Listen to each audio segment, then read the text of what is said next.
I am a warrior, I am a leader, I am a strategist, I am a scholar, and I am a destroyer. For untold thousands of years, I have walked the world in search of bloodshed, for coin, power, and the thrill of violence and cruelty.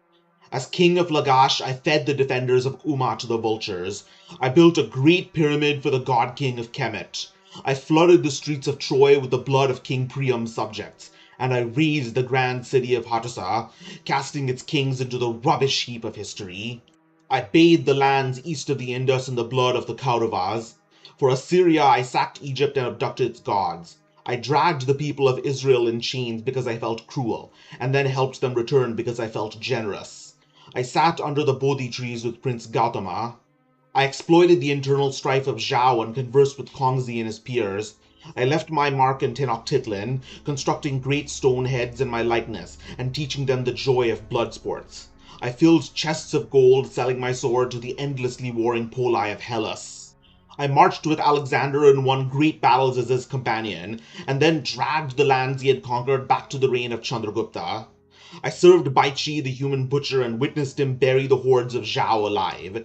I sacrificed men to Jupiter to fill Rome with the resolve to resist and defeat the terrible Hannibal.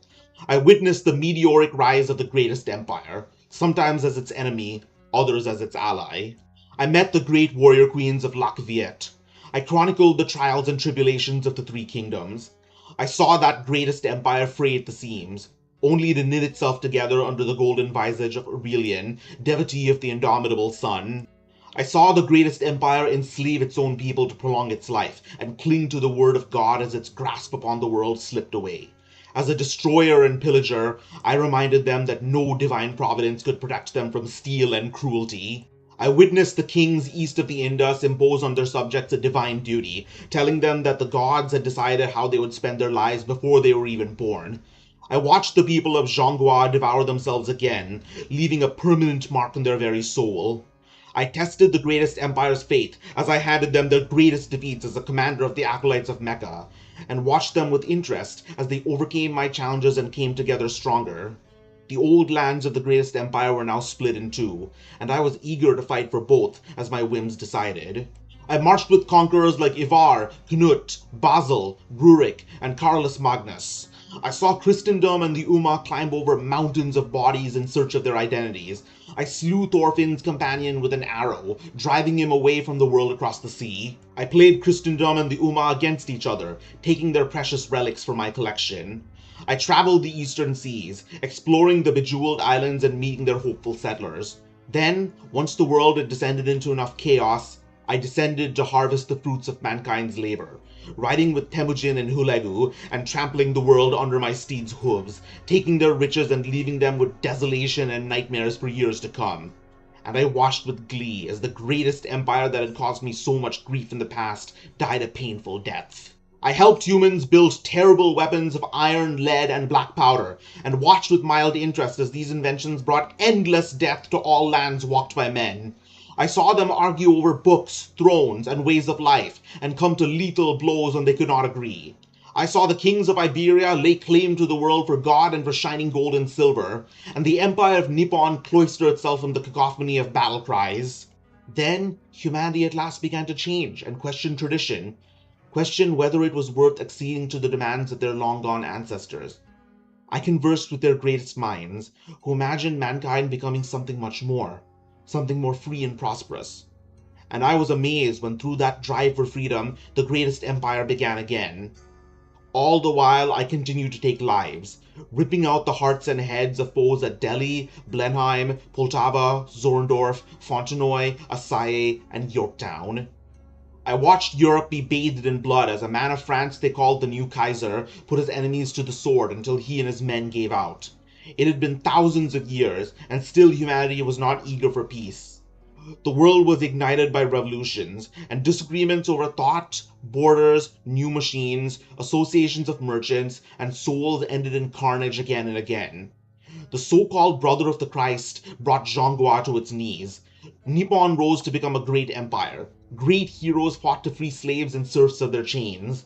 The new greatest empire called America declared themselves the strongest, and the mighty powers of the West divided the lesser polities among themselves. And all the while, the eternal war between kings and priests began to give way to a new war between peasants, workers, and owners.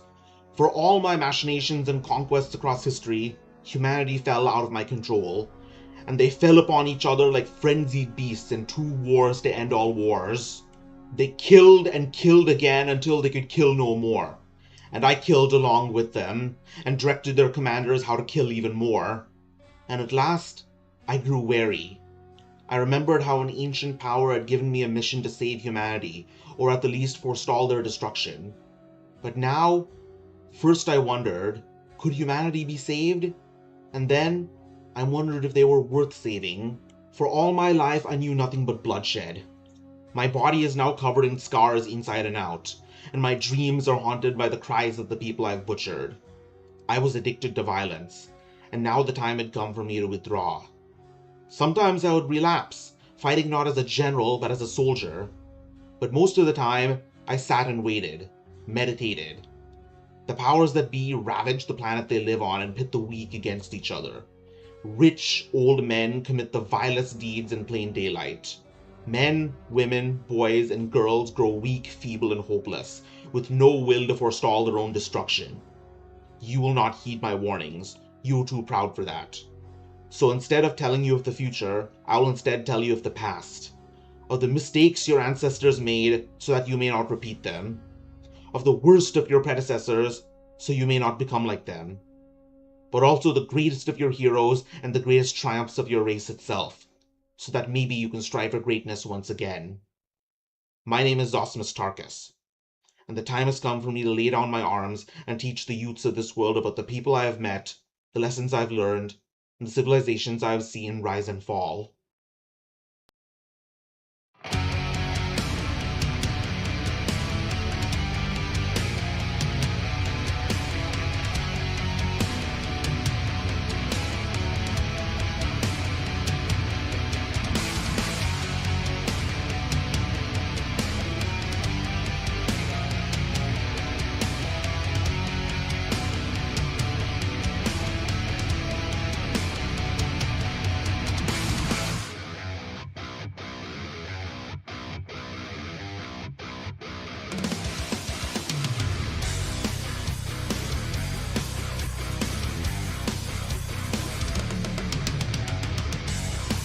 Won't walk the earth, the spectre! Won't hold my tongue from lashing out! This is my writ of honor! Drawn by the blood that I have shed, the beast will soon assemble, conjoining in their putrid flesh. Their hearts don't beat desire, they pump violence. Flesh opens up! Blood's retreating! Flesh opens up, blood's retreating. Death's embracing, all is ending. Death's embracing, all is ending. Time will not heal all of your pain. I cannot wait for it all to come crashing down!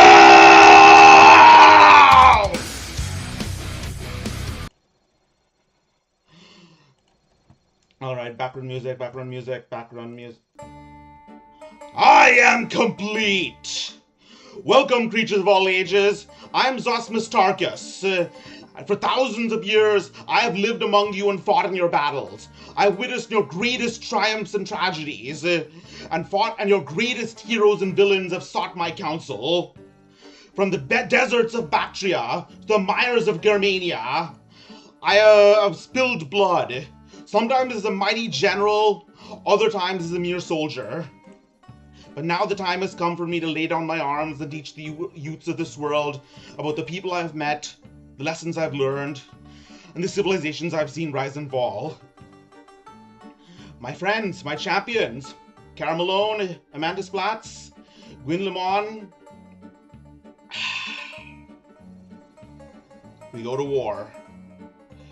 Now, Whenever people first encounter me without forewarning on the YouTube Shorts reel, they have questions to say the least. So let's start with the first one. Why am I a green alien with 4 arms? Wait, hold on. Where am I? Where are my 4 arms? There we go. Let me explain. I hail from planet Thrax. Where it is in relation to the Earth, I'm not entirely sure. However, it's a somewhat arid planet where green and red men fight over what little arable land is available. People barely age there, and much of the deaths are of unnatural causes. And I caused many of those. I was a mighty warlord, commanding armies as vast as grassy plains and felling multitudes of warriors, staining the ground and flooding the rivers with their blood. Time and time again, my enemies attempted to take my life, but every time they failed, and I remained standing and thirsting for further battle. I would continue to earn victories and swell my coffers with ill-gotten gains for 1,000 years. It was on my 1,000th year of life that my people turned against me. It was our custom that to prevent the eldest and most successful of our warriors and leaders from controlling us. On our 1,000th year, we hurl ourselves into sacred pits, leaving our possessions to the younger generations.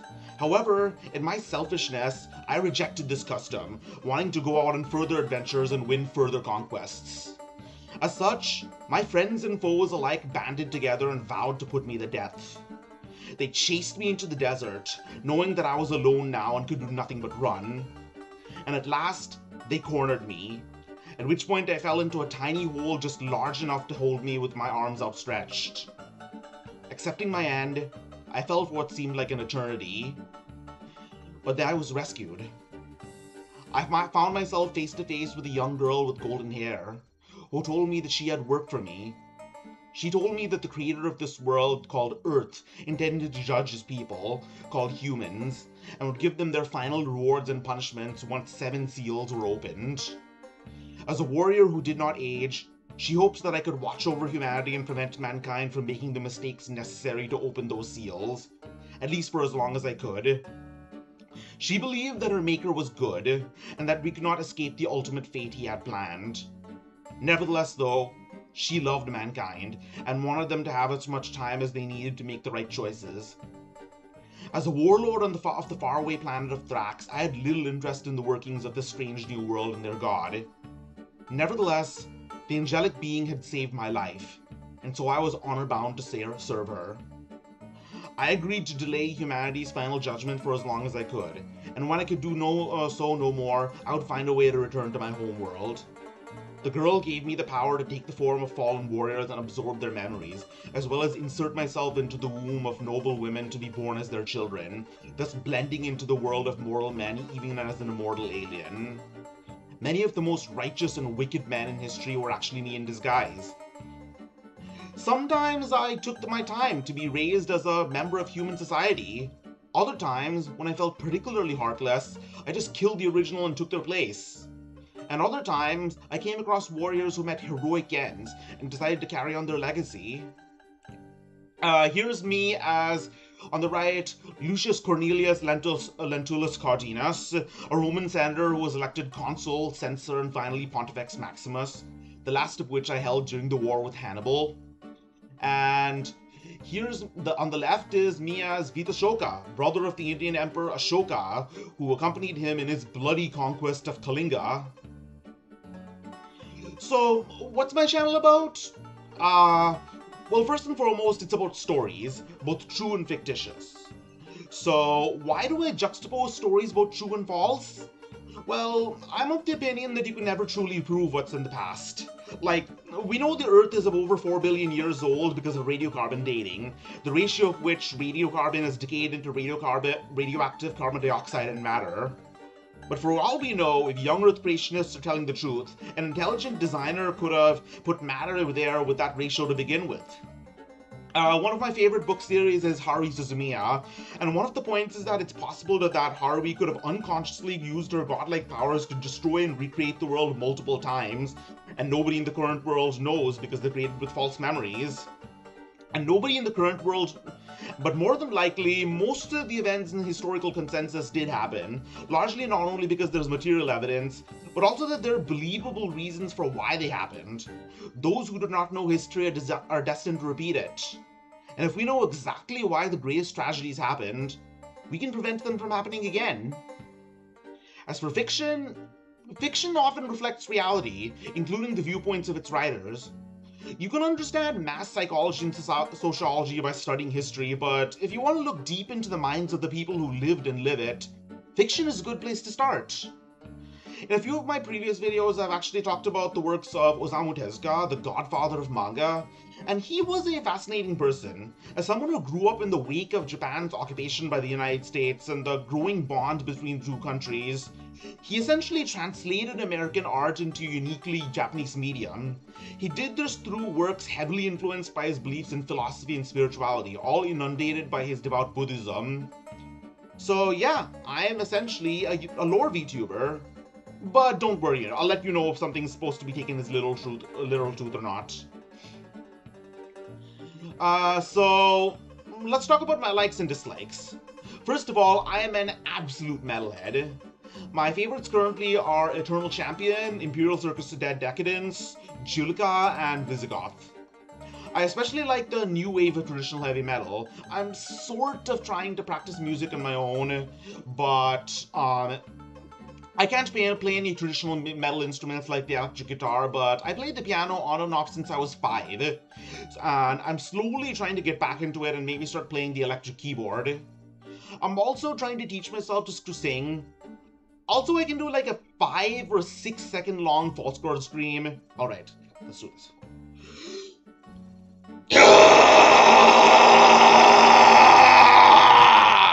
Yeah, that was 5 seconds. I also listen to quite a bit of J-pop. I especially like the music of Bang Dream and D4DJ. And yes, I found out about the latter the way a lot of Westerners did, through the Death Threats meme. I also love TTRPGs and Wargame. I've sort of soured on D20 systems and GW Wargame systems since my last debut, but right now I'm obsessed with one-page rules, wargames, and RPG systems. Yeah, Amanda knows where I'm at. I have had some pretty proud moments. We all have. So, I've already run on Tabletop Simulator 2 one-page rules quest RPG campaigns with my friends on Steam, Age of Fantasy once, and a horror-themed Grimdark Future game once. Those worked really well, so I'm trying to push into making more fan content for the games. I'm currently slowly making it through a custom 2v2 Grimdark Future Firefight campaign. Malone, you know what I'm talking about. Either way, regarding RPGs, I generally prefer one or two session games, because since, to be honest, the longer RPGs go, the more tension happens between the players, at which point friendships can be ruined. It's why I often say, all RPGs should be rated 18+. That's a joke, of course, but there's a kernel of truth in it, I think. I'm also getting back into painting models. Currently, I'm filament printing out a goblin army for Grimdark Future, meaning 40k Gretchens, but less puntable. I also love horror movies. Horror movies are actually what got me into Japanese culture in the first place. My first exposure was Ju-on, The Grudge, and Kayako, Okay, so the archetypical long-haired ghosts are Kayako, Sadako, and Kayako. Kayako, especially, though, still gives me nightmares to this day. Probably the only horror movie that does. Also, I have a few I've also really liked are Ari Aster's Hereditary and The Witch, the Slasher and Channel Zero shows, Barbarian, and the original Texas Chainsaw Massacre. Then, of course, there's literature. So this would be an appropriate time to mention that I have crippling ADHD. That's why I make content on a very irregular basis. I have autism and ADHD, or ADHD, as well as anxiety and depression, and some of that might occasionally spill into my content. I tend not to vent in official stuff because I think that's unprofessional of a VTuber, but sometimes I talk about my experiences with mental health problems from a purely explanatory point of view, and I often use literature as the backdrop. So ADHD makes it really hard to focus, to the point that when I'm faced with a challenge requiring a lot of focus, my chest actually starts to hurt. but when I do have it, I do like to read it. Don't remind me. I think I'm one of the few people who actually did not like it. I think the whole premise is kind of dumb. Maybe it's me being an old fogey, but the whole point of J-horror is, I don't know, J-horror is a very spiritual medium of horror, I guess, and treating the long-haired ghosts as fighting game characters kind of defeats the whole purpose. Although, come on, Sadako in Dead by Daylight is pretty sick. So most of what I read is nonfiction for history videos and for the channel, but I also love classic pulp fantasy. My favorites are Conan the Barbarian and the John Carter of Mars series. Yet, none of my rare focus can compare to the obsession I've had with the Haruhi Suzumiya light novels. Yeah, I know, right? The ending was absolutely... It's something a small child probably could think of. And the sad thing is, though, the guy who made it, Koji Shiraishi, he's made masterpieces in the past, but for some reason, this is the time he just decided to turn his brain off. I don't know, Tatsuki Fujimoto, the creator of Chainsaw Man, really liked it, so, you know, it can't be that bad. So yeah, I'm one of the oldest members of the Church of Haruhi's American branch, and I'm not as afraid to say I will fanboy over the escapades of the SOS Brigade for the rest of my life. Although I will admit I'm not a fan of the Nagato Yuki spin-offs. Other books I've read include the first Record of Lodoss War novel, as well as a few of the Black Library Warhammer Fantasy novels, namely the first Tyrion and Teclis book, Blood of an Aryan, as well as the Dreadfleet book. As you can probably guess, a lot of these books are unfinished. Of course, I'm a VTuber, so I have to talk about how much I love Japan. My first exposure to Japan was, well, obviously it was Pokemon, Yu-Gi-Oh! And the like, because that's how everyone of my generation was introduced to it. But like those members of my generation, I had no idea any of it was Japanese because of how intensely localized it was. Like deadass. I thought Yu-Gi-Oh! Was an Egyptian anime. But like I said, the first piece of Japanese culture I actually knew was Japanese, like I said, was Ju-On the Grudge, my favorite horror movie of all time. Seriously, if you're a horror buff, check it out. It just chills you to the bone. Otherwise, the first anime I actually watched with Japanese audio and subtitles was actually Hoshi no Kabi, also known as Kirby Right Back At Ya. Those were the days when a lot of stuff like anime episodes and even entire movies were available on YouTube, while the copyright lawyers' backs were turned. And I watched quite a few episodes of Kirby in Japanese. Although, of course, I don't think the sound Poyo fits into any category of language. After that, I picked up my first manga, which was, I kid you not, Fruits Basket, the shoujo manga. I saw the East Asian girls in my middle school reading it, and out of curiosity, I picked up the first volume, and I was just blown away by the raw emotion of the whole thing. That began my love affair with Big Eyes and Small Mouths. A few of the other older manga I remember reading in physical form from my local area included Bleach, Kera's Celestial Legend, Fushigi Yugi, Video Girl I, and Negima, which I kid you not, was in my high school library. Real shit, the librarian had no idea what had been smuggled in. Of course, I loved it to death. Then I found out about Crunchyroll and started watching anime, and I watched the entirety of this magical girl anime called Shugo Kyara. Yeah, people who know what Shugo Kyara is, mostly women, are often pretty shocked that I'm into it. Yes, Kagura is... No, Osaka is... I don't know, Osaka is the meme queen. But yes, Kagura, Ganguro tomboys, Gangyaru, Tan Gangyaru tomboys they never get old. People who know what Shugo Kyara is, mostly women, are often pretty shocked that I'm into it, considering how girly it is. I mean, of course, I'm also the guy who devoured the first 2 seasons of My Little Pony Friendship is Magic, and watched the first 3 seasons of Winx Club with my little sister. I'm an odd person. Anyways, later on I watched the horror anime Shiki and Kill la Kill on Crunchyroll also. Nowadays, I watch a little less anime due to the fact that I think my attention span has gotten worse over the years. ADHD combined with smartphones, probably. I still regularly keep up, though, with the manga Chainsaw Man and Hero Organization, though. Enough about me, let's talk about Zosimus. I mean, I am Zosimus, but you know what I mean. So, my father, Monologue Horror, he is a wonderful artist and animator and an even more wonderful person. So, despite the name, he's not actually a horror artist as much as a masquerade artist. Lots of dark, whimsical stuff like harlequins and masks and four-armed aliens.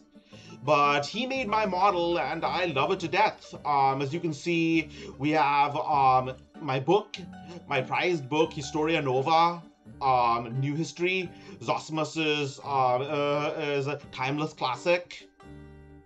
Look, I can actually lean back and forth, and unlike my previous model, I can actually blink. Another thing I want to mention is that my lore is actually interspersed with old Pulp Fiction, largely public domain stuff. So that's a bit meta, obviously, but as Zosimus, I've lived through the entirety of the Thurian and Hyborian ages, as documented by Robert E. Howard, and I have visited Barsoom, a desolated Mars populated by peoples conveniently similar to the people on my planet. Some of you might be a little off-put by my use of other writers' material, even if it is legal to use, and the thing is, I am a bit more liberal when it comes to fiction and intellectual property. All art is based on previous art, and even the oldest art originated from the artistic design of the maker, if you understand me. I intend to credit as many artists and writers as I can. As you can see in my shorts, I cite all my sources and credit the copyright-free music whose work I use. But if that's not still enough, go ahead and move along, I don't blame you. So, what kind of content do I intend to make? Well, like I said, Lovecraft never gets old, exactly. And, like I said, Lovecraft takes place in the same universe as Conan the Barbarian. Yeah, lesser known fact. Well, like I said, I'm a lore and history VTuber, and I intend to give you the full package. So, I intend to give streams, long-form videos, and shorts. So, streams I can generally only do on Fridays and Saturdays due to my work schedule. Most of the time, there'll be collabs with my lieutenants, such as Cara Malone, Pio the Snail, and T1 Glistener Elf.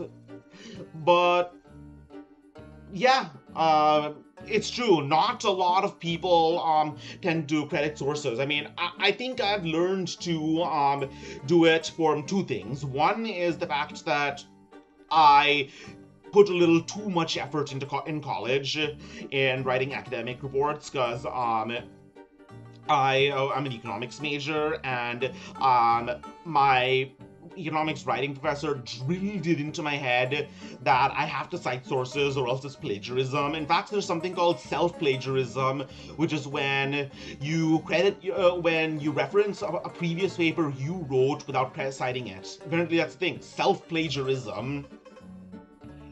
Happy birthday! I mean, I'm half asleep. Gamer, thank you so much. I actually mentioned you in the previous slide. You are my sibling, one of my siblings. Virus and Kana, they are my siblings. So, Virus is a guy who regularly assists me with conceptualizing writing, especially game writing. So, I'll often do playthroughs of the things I normally would play on my own, regardless of viewers. Usually RuneScape, Dungeons & Dragons Online, or one-page rule quest solo campaigns. There's also shorts. My plan currently is to release 3 shorts a week. One low-effort short with just me talking about something in front of images, one high-ish effort one with sliding animations from hit film, and one song cover with vocals and piano. I also enjoy making long-form videos when I can, but it takes a lot of effort with my ADHD, so it'll be irregular. Most of what I'm trying to go into right now is an old game fan design for one-page rules, but I do kind of write on the side. I'm currently sort of writing an original short story compilation on the side, so when the first volume comes out, I'm not entirely sure. That's all I got. Thank you guys all so much for coming, and I am going to open up I am going to open up Collins right now. So yes.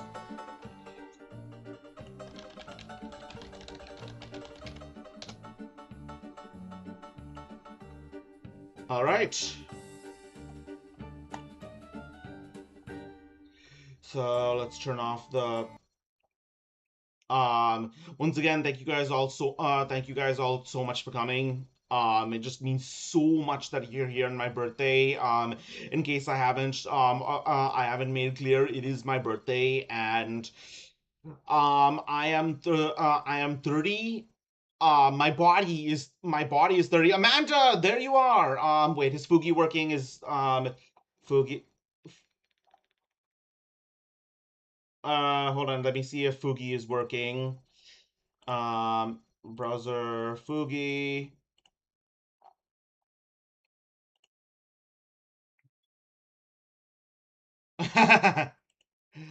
All right.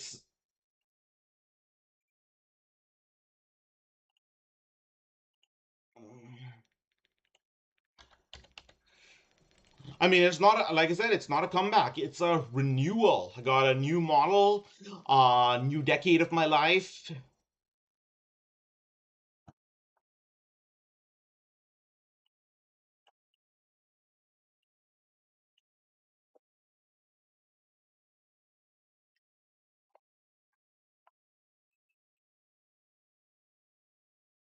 Wait, is Discord audio working? No, I'm switched to the wrong I'm switched to the wrong channel. Hold on a second. I'm currently switched to the Twinks Talk streaming Discord channel. Hold on, let me see if you. Okay. Say something. Say something. Hello, everyone. This is your faithful Amanda Splat from the Amanda Splat Project. Yeah. Out of context, Twinks Talk streaming is an anagram for TTS. It's the current Discord channel I have for with Elf Malone and Pio for the current what is it? Grimdark Future Firefight campaign. I don't. Not gonna lie, man. When you said P-Wo, like you didn't need to explain anything else about the word twink. You got P-O in there. We've all figured it out, man. Good to It's see you. self-explanatory. Good to see you again. Twink! Darren, thank you for coming. Means so much. All right, so um, there are a few games I wanted to play today, but Amanda, just saying, wait, someone came in. Someone came in. Yeah, I would say the same. I think it's self-explanatory myself. Hello. Oh, grabs the P-Wo.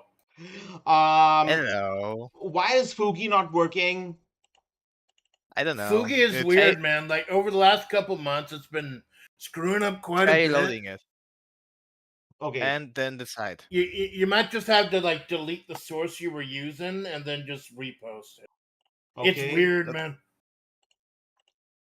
not gonna lie, I've been watching like for 20 hours a playthrough of the Resident Evil 9 Requiem. I just can't stop watching. I just can't stop watching. I cannot stop watching it. Yeah, It's so good. it's one of the many games I keep on saying I will not watch streams of because I will play it eventually, but but I do not end up playing it. That I includes. will. I will probably get spoiled so much with 9 anyway, so I just didn't care and I watched it anyway. And honestly, fucking worth it. It's so good. It's so freaking good. Yeah, I know Uh, they finally got the formula down again with 7. I think that was the real big comeback for the series. And then 8 and the giant vampire mommy, that kind I of ju- helped, like at least bring Hmm. popularity to it.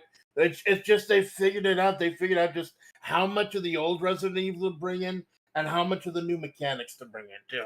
The 7 and 8 were made because they were important for the Chris side of the story. Because there's basically entire Resident No. Evil. There's two mostly important stories, which is Leon's storyline and Chris' storyline. And 7 and 8 is totally to Chris' storyline. That's why it's so different than the others. But in 9, they're giving a lot of like playthrough from 8, which is really cool, and I love it.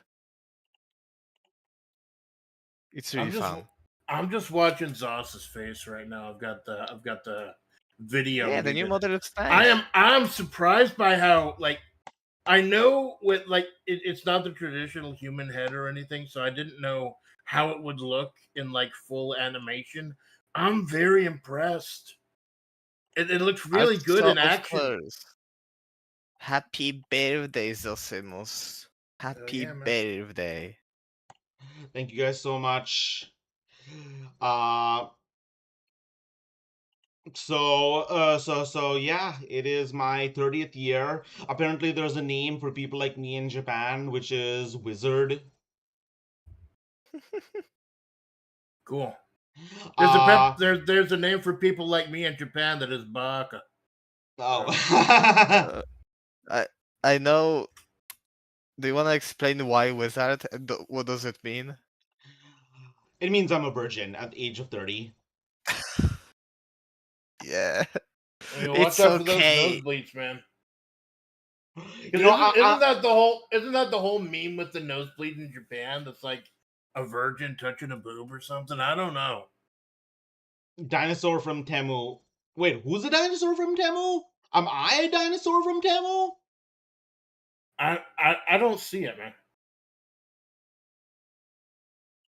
Who is the dinosaur from Temu? Darren, tell me to I my don't know. face. I don't know what's this dinosaur from Temu is. I don't know. Do you mean the one that you can wear, like a suit? Is that the one? Well, I saw one dinosaur in like a store. It's like a Chiposaurus or something.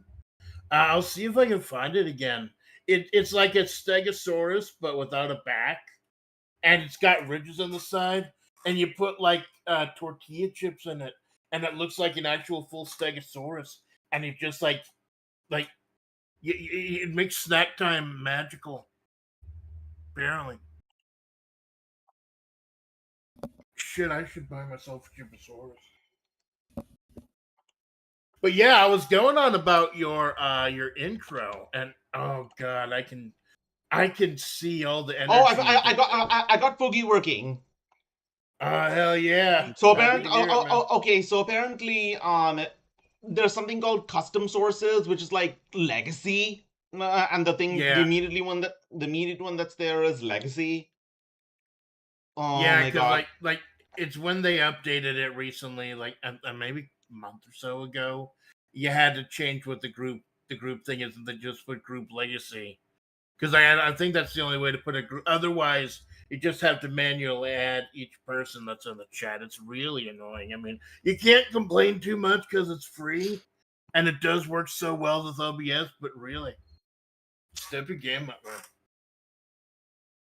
Basically a dinosaur, but there's something visibly off of it. Which dinosaur has 4 arms and a copy of of Zosimus's Historia Nova in his hands? A based one, that's what. But yeah, I was talking about your intro. Not only you can tell like it put a lot of love and a lot of effort in it. There's also I also like the continuity of it, going from conflict to conflict, and you even kind of slowly bleeding it into like the Americas back like because we've only been around for like 250 years. Like holy shit. So, And a bit of context. Tenochtitlan, I'm actually not talking about the Aztecs, I'm talking about the Olmecs. Um, yeah, those giant stone heads that were built in over 2,000 years ago and now or at least 20 years ago, host low budget game shows. Yeah, that's me. Those heads are my likeness. nice. Um, and Zhonghua is, as you can probably guess, is the native name of China, the endonym. Yeah, that's a name you probably haven't heard. Endonym. Have either of you guys heard that word endonym? Not really. Yeah, last time I had a picnic, I had to brush off all the antonyms. They're starting to eat the muffins. It started pissing me off, honestly. No. Okay, so Darren is thinking of Easter Island heads. The The heads, Moai. the Moai. Yes. Yeah. All those things. So the Moai are the Moai are heads on Easter Island, which is off the coast of Chile. But the Olmec heads are actually the Olmec heads are in Mexico, around the area of Mexico City, from that area. However, this is from around 300 BC. I thought you were that yellow head from Rick and Morty. I have not watched Rick and Morty. I just know the memes. I don't think anyone watches Rick and Morty. They just say that. I watch Rick and Morty. It's a great show. Okay. I was having fun. I watched, I think, till like season 4. I'm not sure. I don't remember exactly. It's been a while, but I did watch it. It's pretty funny. I also watched Smiling Friend, which is even better. Oh, you heard Smiling Friends is ending? Yeah. It's actually a good. I'm very happy that they're doing it this way. They're not just letting it go on forever, let it get old and stale. They think they've hit what they can do. They've told the story they want to tell. They want to go ahead and end it there. I totally respect that. Not like South Park, where the kid's school is being invaded by 6-7. Right. Yeah, I mean, I'm pretty sure the creators of South Park have wanted their show to get canceled for a while. Yeah, but considering that they do a lot of satire, a lot of topical stuff, the show also kind of serves a bit of a purpose, especially these days. So I can see that. Like, yeah, I also think about something like The Simpsons, which has been around for decades. Eventually, you're around that long. The only real new ideas. You either do like Gunsmoke and become an anthology series that tells different stories, not based on a certain character, or you just try to make episodes based on topical, focus-based stuff. Or you could do like a soap opera and just rehash the same like 10, 15 stories for several decades. So, leaving them on their own terms, gotta respect them for that, exactly. So, by the way, I actually once heard an argument that Family Guy is not South Park and The Simpsons are not actually satire. They're just vulgar comedy. The reason is because there is no foil. I mean, yeah, there's a foil. There's a foil that it's a parody of family life, but the thing is, it's not really. It's not really tongue in cheek, I guess. It's very blatant. Apparently, a better example of satire is actually The Fairly Odd Parents. How so? Okay, so look, they use a lot of terms that are like, I don't know, outrageous terms for very mundane aspects of life. For example, Timmy's father is a pencil pusher, and his and their neighbor is named Dinkelberg. I only realized just a few years ago that Dinkelberg is a reference to Dinks, which means double income, no kids, which is why Timmy's dad hates them so much, because they can afford so much more stuff, like that one grill that turns live cows into burgers in like a couple of seconds. Oh. Uh, I'd sell my air fryer for one of those. Especially if it's like those little fuzzy cows that Malone likes, the petable cows. I wonder what would happen. Like, you get a hair in your burger, you do that, you really can't complain. Like, you knew what you were getting into. I mean, so yeah, but basically, satire needs to have a direct foil. If it's trying to make fun of everything at once, then it's not true satire. I don't know, man. There are a lot of works that like work on. I know Family Guy works a lot on exaggeration and parody and absurd situations. I know foil usually helps, but it's not always like totally essential. But they do, regardless of whether it's satire or not, it does serve a purpose these days. Kind of holding up that mirror, kind of. And I've said this before because I used to be addicted to cable news back in the day. Like, you just gotta laugh. Or else you just fucking cry all day, right?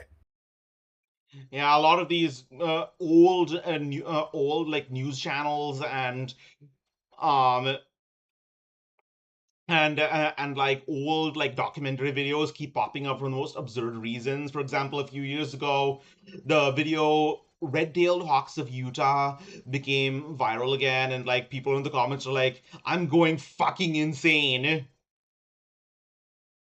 Mm-hmm. Red-tailed hawks of Utah. No, you got to be careful with a lot of comment section, anyways. If it's not something that's carefully curated, or you got a good community or something, No, there could be the some. joke is hot tua. Oh! Thank you for reminding me that shit. Hmm. No, I might have to go, so I need to drive a car. We'll be back in like 1 hour, okay? I just have to simply go getting a car. No I'm problem. gonna The be whole back thing though. is open VC. Oh, heck yeah. Okay, I'm gonna be back. Hey, thanks for stopping Okay. by, PO. So so I mean, I was just planning to just let things flow. Let me get RuneScape set up. Cool. Well, So I'll be totally honest. Like I appreciate you setting up the time that it is. I know it's a bit of a weird time for you. Between like my two shifts at work, because I work at split shifts now. In a little bit, I got to go ahead and start getting ready for my second shift, man. I did want to be here for the big premiere, though, man. I do love how you are stepping your game up. It looks more professional, looks more polished, and it's just the kind of content that you love doing and the kind of stuff that you love focusing on. I'm so happy to see it, and I'm so happy to see you succeeding too, man. And, I and I mean, just wish you the best. to be honest, you inspired me to go this deep into lore. Well, thank you. That really touches me, man. Thank you. And that's what I was telling people, like trying to help people like Lamone and Choco get their start and stuff like that. I know I'm not gonna be the biggest fucking name out there, but if I'm able to inspire other people, help them out as well, then I could be happy with what I've done with my time here. Yeah, I'm very grateful. I mean, I never thought this is the I never thought like this would be my little calling, even if I can like bring a little light and a bit of wisdom into a few people's hearts, then I've made a mark. It's like the old saying goes: it's not about throwing off heat; it's about throwing off light. Yep. And Yep, I have upgraded. I mean, Virus, you're only saying that because you got your art is from the same person from Mono. I gotta introduce you guys, you guys sometime. Well, we're all storytellers here. Virus has actually a Patreon for storytelling. Wasn't he the guy that helped you write the Grimdark one? The Grimdark Future, yeah, he did. Yeah, the one with Sister Rushdown. Oh yeah, that was a hell of a time. That was. I love those campaigns, man. I do. Because they're so different, and like I've never gotten into a full D&D 5e type of game. But I know that like I would take many sessions. But these little one page rules things that only take a couple sessions, and they're great, especially for VTubers like us. And it's a little bit hard sometimes to corral all these, to herd all these cats, so to speak, to get them back regularly on tape, quote unquote, no less. So it's actually perfect for streaming, and I look forward to the next time that. Like our schedules don't drive that well these days, but I look forward to the next time we're able to get into something like that. And until then, good to watch you hanging out with like great people like Elf and Malone, and it'll be a hell of a time. Definitely a hell of a time. Yeah.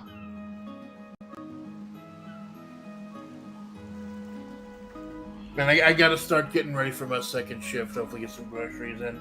How long do you think you're gonna be going tonight? I'm probably... I don't know, I'd like to say another 4 hours, but... I don't know, but my ADHD means I just start I don't know, my eyes start trailing off after 2, but... Yeah, I call it fading myself. Like when your consciousness just starts leaving and it gets a little hard to see, you know that you're kind of tapped out. Yeah, I totally understand that. But out, if that's you're exactly how it is. But if you're and you've got 4 hands, so you're tapping out twice as much. I totally get that shit. Yep. But if you're still going when my second shift is over, may not be till 9 o'clock, 10 o'clock or so, but I'll be able to stop by again, man. But like I said, congrats on the debut. I'm really impressed with the lore, and I am expecting more to come, my man. Oh yeah, expect more to come. Hell yeah. You have a good night, my man. Good night. But yeah, Amanda's been part of my crew the whole all the while. Actually, I am kind of a senpai by like a few months, but so Darren, we don't expect much for you. Don't expect much from me. That's I take that offense to that. No, I don't. I do not actually. In fact, wait, no, shit! Almost cut that tree down. There's a saying in the world of work, which is, under promise, over perform, which is, basically, make it clear. Or come to be surprised. Come to expecting to be surprised, but not to be impressed. So, kind of related to the saying, hoping for the best and expecting the worst. That's how it is. So, what are we doing now?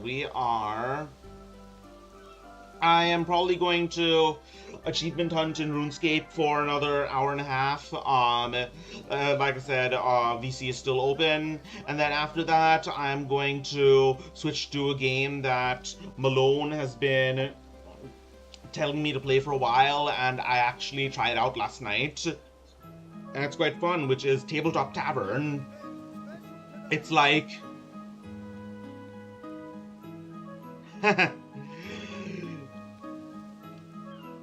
Like I said, if just a few people can be dazzled, then my work is done. Okay, so let's go to the city of Varrock.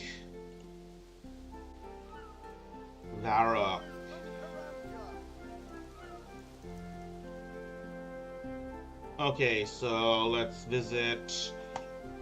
head over. Strike a pose. Have the Salia show you what outfits you can wear.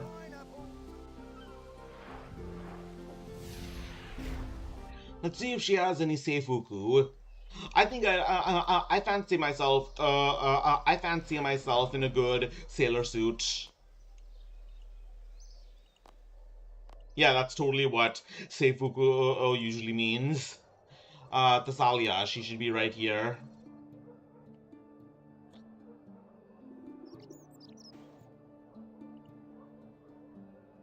Fine clothes, or fancy dress costumes.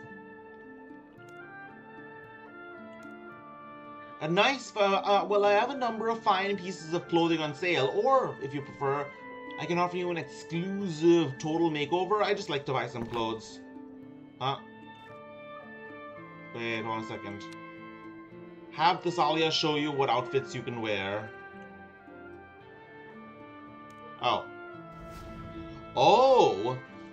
Buy me dinner first. Nah, just kidding.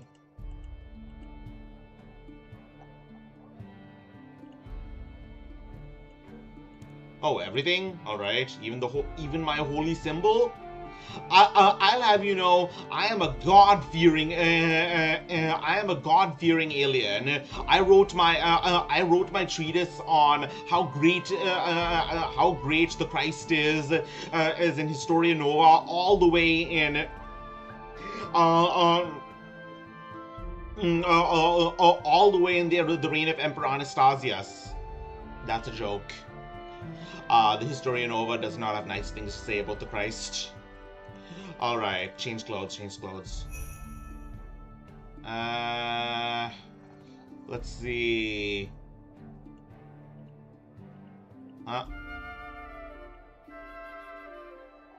Oh, nice.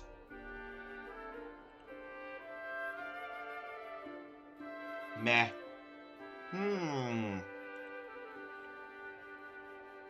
Assassin gear. Crafter's blouse and oh, this looks sleek.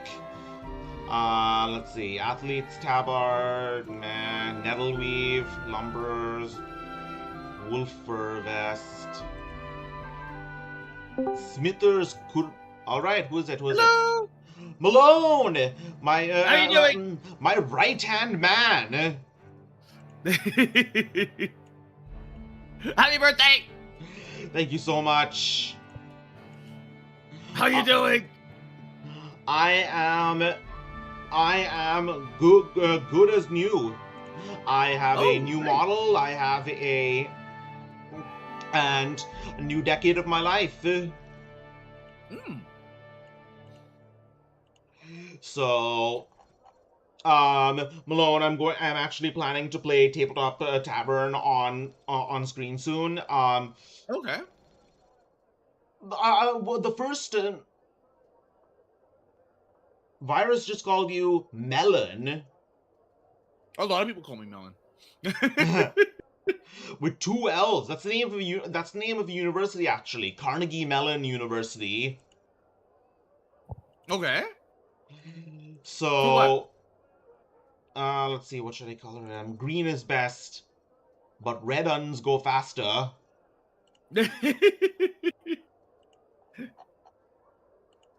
Red do go faster.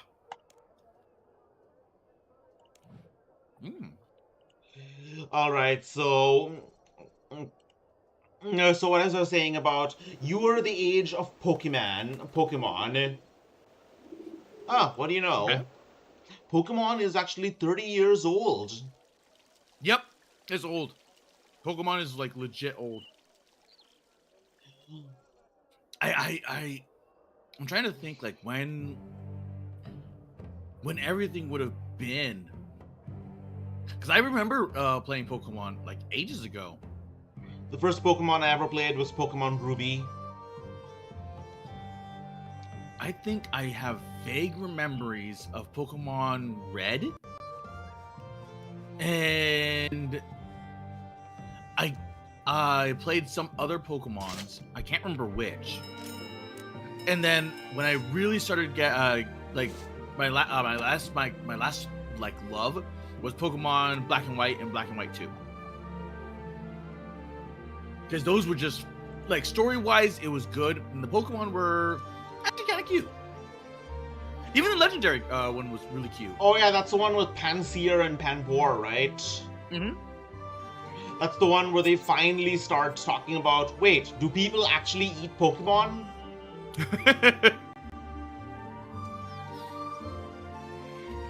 So yeah, there is a...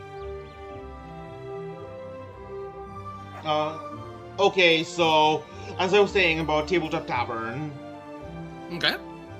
So, the first playthrough I actually went through, I did almost as few battles as possible. I avoided almost every skirmish, and I never looted any cities. And then when I finally came, I basically had Empire State Troops in the face of, like, Blood Knights and Graveguard and, like, Spirit Hosts. I got wrecked. So it scales fast.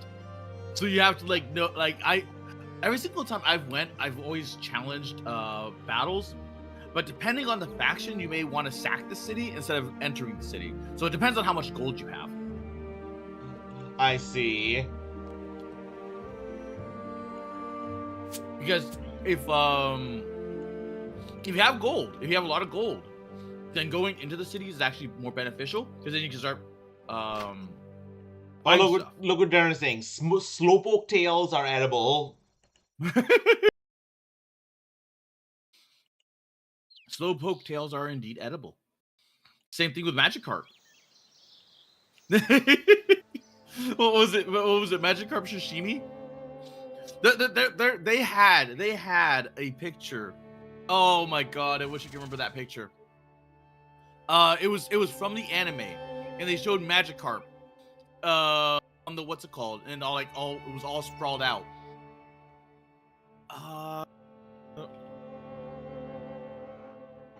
Sashimi. Wait. Where is I wish I could remember it. I wish I could remember that exact scene. Sawmill. Because it was in the anime. It was in the anime, and I'm not going insane. Because they had like either a sashimi or a fried fried. I found it.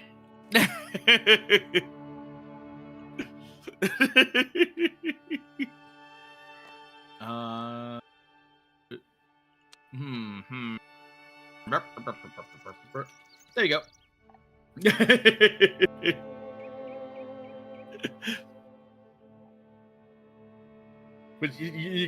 But technically that was, I think, the steak, like Magikarp steak. But they had all these little jokes about eating the Pokemon. And it was immensely funny. In black and white?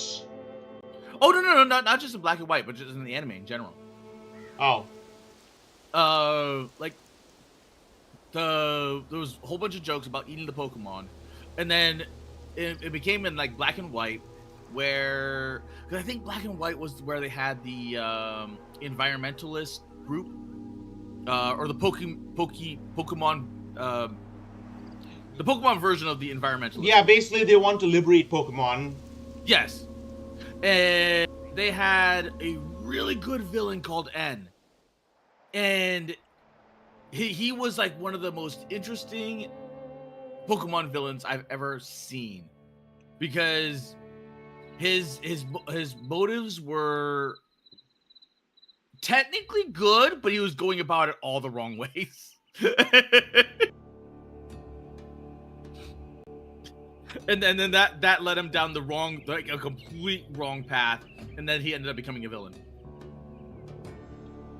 Let me guess, behind the scenes he enslaves Pokemon? Mm-mm. He is played completely straight. He's like, I care for the Pokemon. I want the Pokemon to be free. And people are not listening to me as I preach my gospel. So, and then he sees actual villains doing like horrible stuff to the Pokemon. So he's like, okay, this is not working. And he starts attacking the evil villains. So he ends up in a way becoming a vigilante, but through his own, like, what is it called? Because he has like this whole group, so he ends up becoming eco-terrorists or Poke-terrorists. I see. It's a really good Pokemon. It's a really good Pokemon.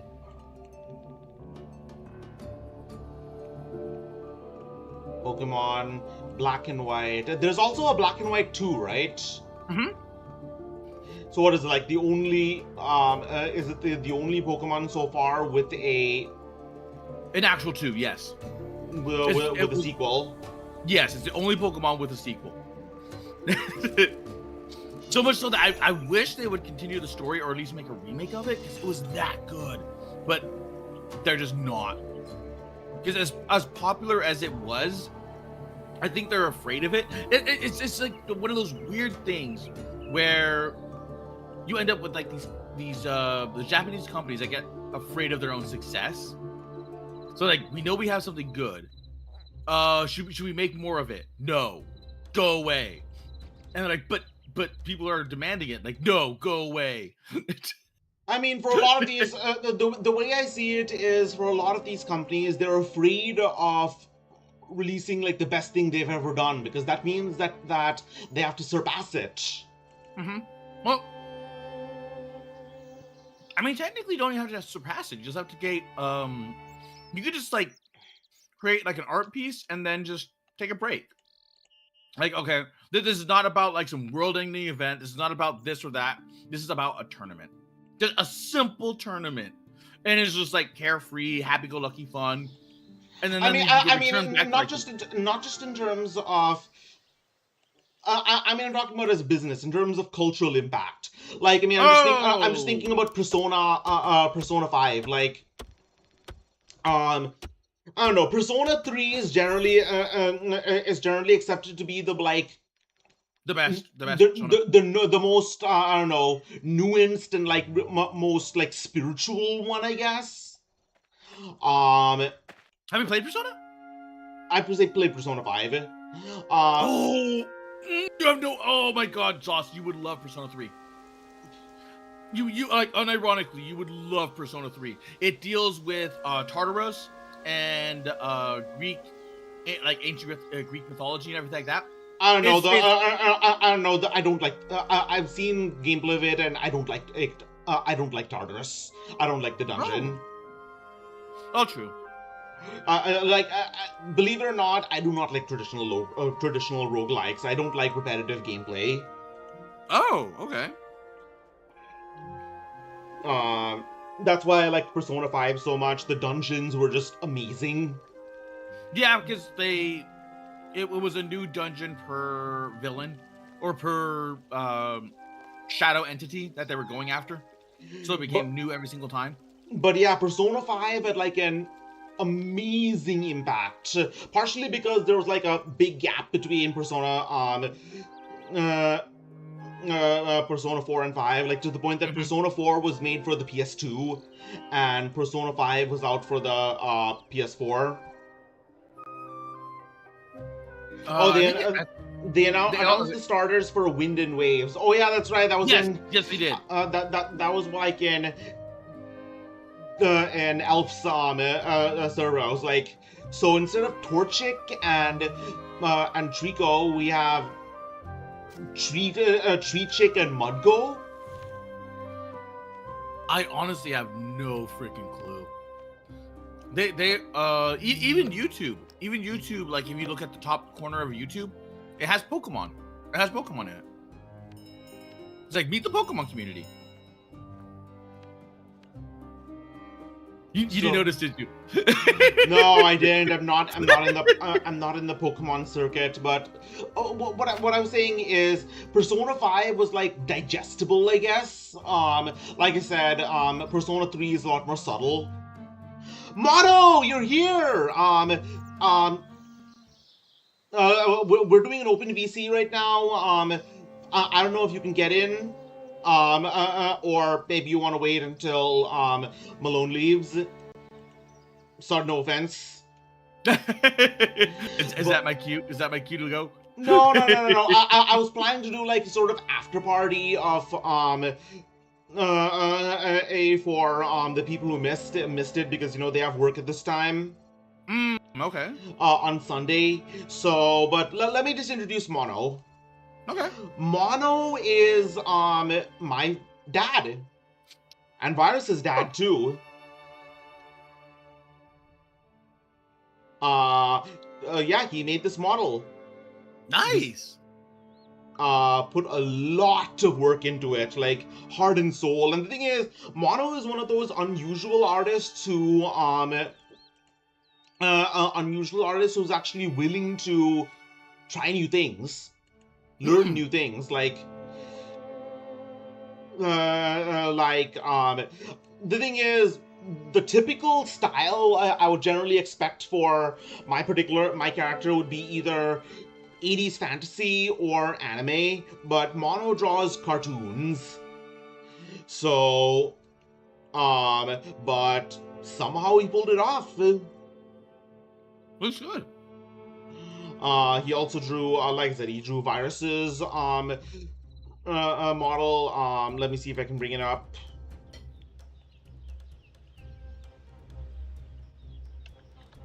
No, I'm not going to. I don't want to use Virus's model without his consent. Like I said, I try to be that guy about, I don't know, IP. I thing is, I don't hold other people to the to those standards because they have their own concepts of principles, but I have mine. Hmm? Which is fair. But you could just like show a picture of it, or his YouTube channel or something like that. I mean, I did show it in my Oh, okay. Virus permission to. Yeah, it was. It's. You are genuinely a gem mono. Virus permission to show your model on screen.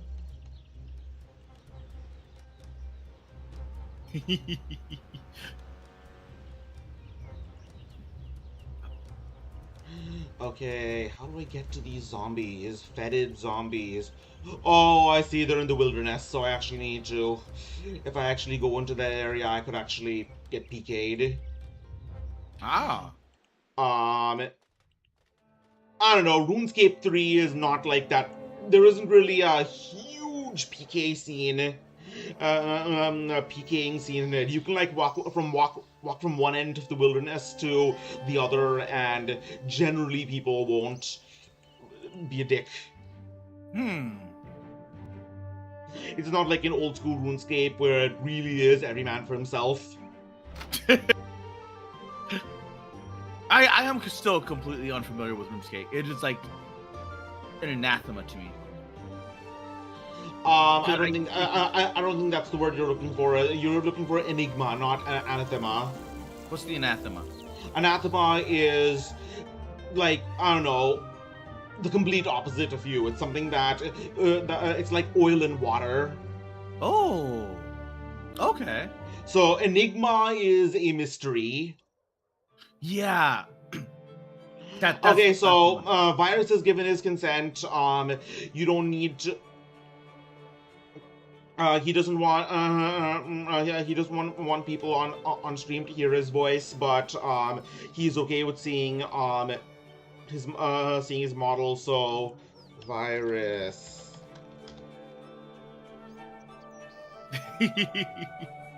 All right, here it is. Yeah, this is my brother. My brother in mono. All right, that's enough. Waiting for the stream to catch up. Oh, that looks cool. Yeah.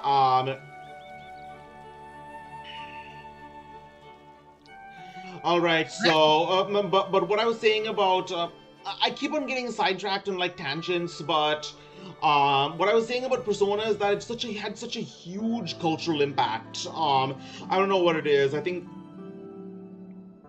my children are the same thing. Exactly.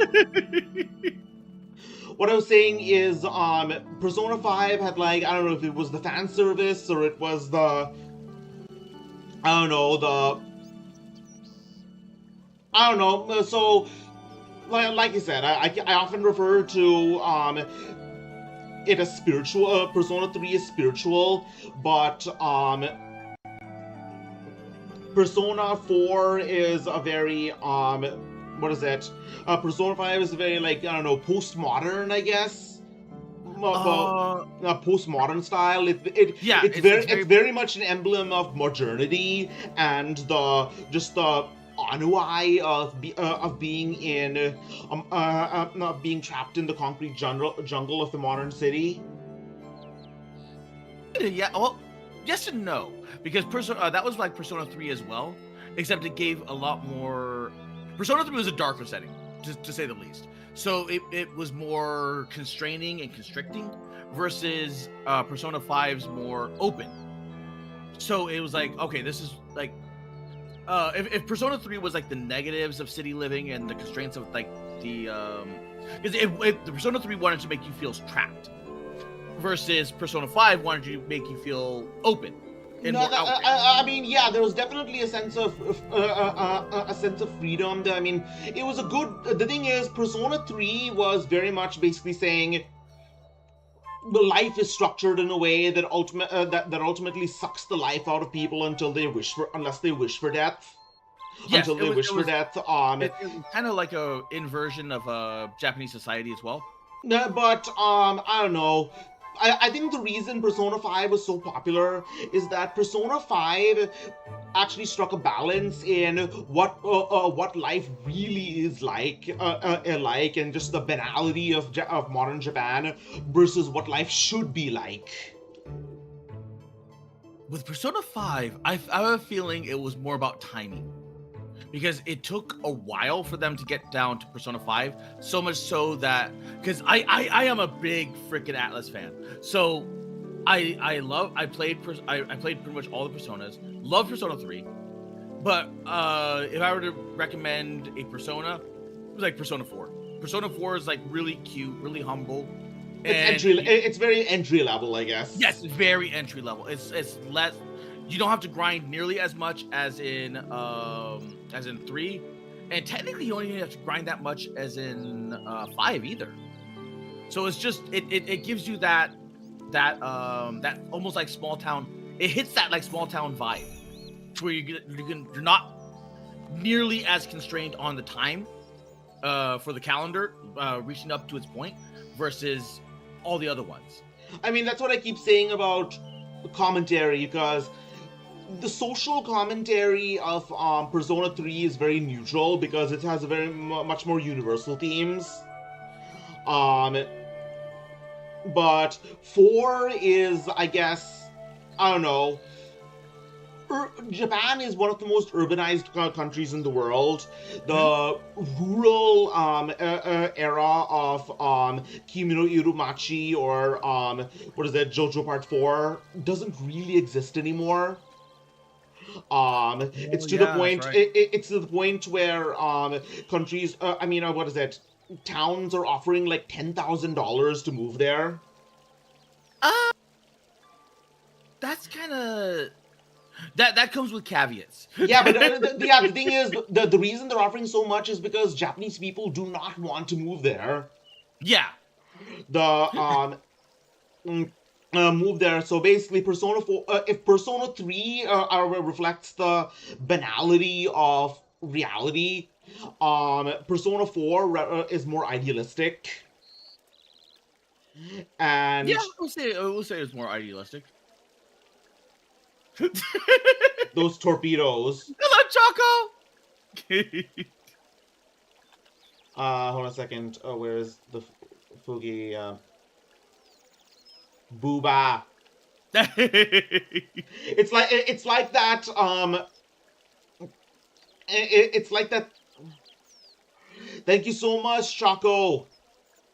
The Booba and the Fugi Booba. It's like it's like that chick from what is it? My Hero Academia, who pulls things out of her cleavage. Oh, Momo. Momo, yeah.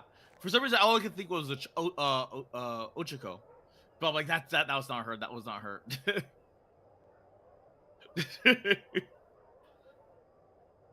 Oh man, I could go on about My Hero Academia as well because I read the manga first. I was like, plus the creator really loves American comics. He has like a whole entire he showed his room. He had a whole freaking wall of those comics. I'm like, jeez. Like imagine like an otaku, but for like American comics. And he had like a wall of those things. Of the yeah, I mean, like I said, I often did I ever mention exactly when I fell off DC? No. DC Rebirth. Yeah, that makes sense. I just like what was the specific one that made me fall off? Let me think. I think it was Supergirl, because I don't know, Supergirl, I just didn't like the fact that it was just like I kid you not, the first volume of Supergirl was literally Man of Steel. It was exactly the same.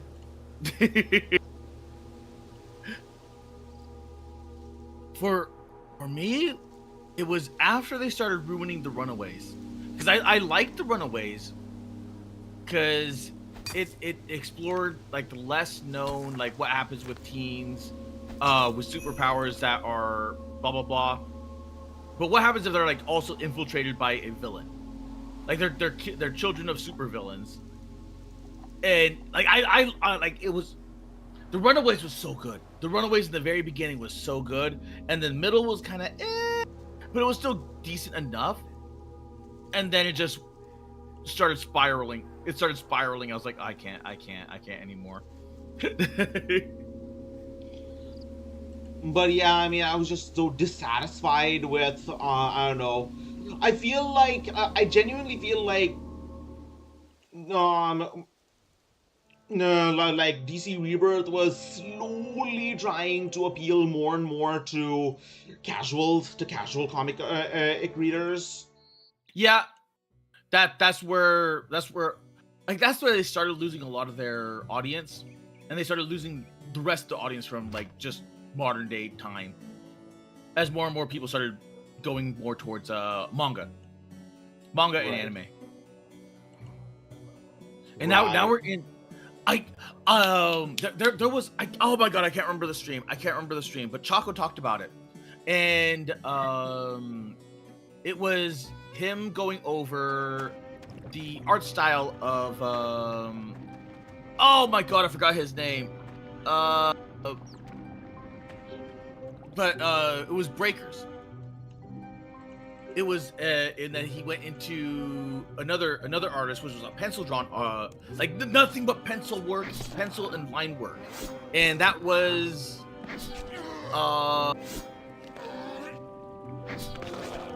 oh my god, I wish I could remember the comic. It was an online comic. It was a web comic. Oh no, now I can't remember it. Oh my god, I can't remember it at all. I mean, there is a comic called The Breaker. I think it's a manga though.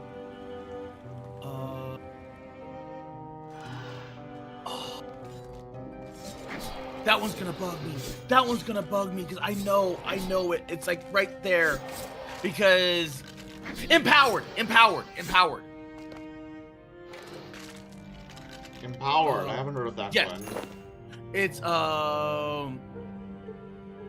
like what the main superheroine is basically invulnerable. So part of her like whole thing is that when she gets attacked, like she's not really a good fighter. She's kind of like a amateur superheroine at best. So when she gets into tussle, like fights and whatnot, her clothes gets damaged. I see. But what makes it like really good is that there's an actual story and plot line beneath the everything else, and the art style is just so good because all of it is just pencil art. You look at that and you're like, oh, when you see good art, you know good art, because that guy like did painstaking amounts of like just line work, shadow, all with just pencil. And it was like it took forever for him to like bring these things out, but it showed so much. Actually, one of the most detailed and most pristine comics I've ever read is actually a a Korn comic. Oh. Like an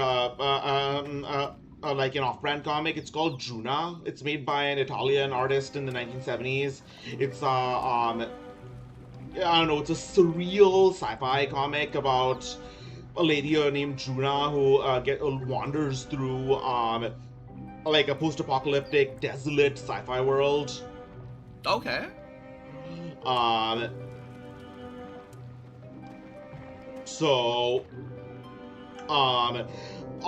quite often the best art often comes from people who are like allowed to be unstrained with their passions.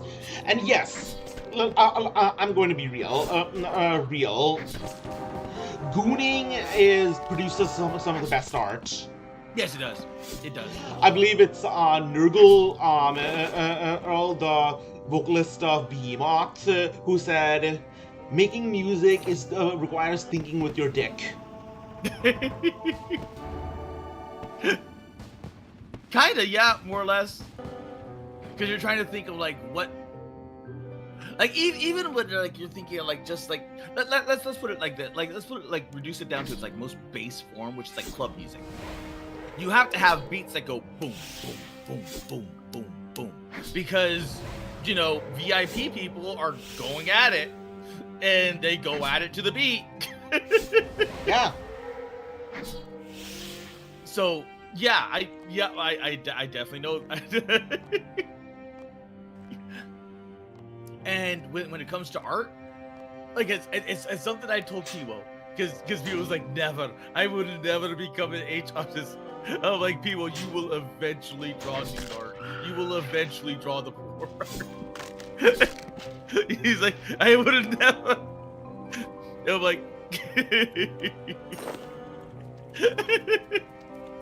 just because I know the artist cycle. Eventually, it's going to happen. Because eventually, like they have to experiment in that way, shape, or form.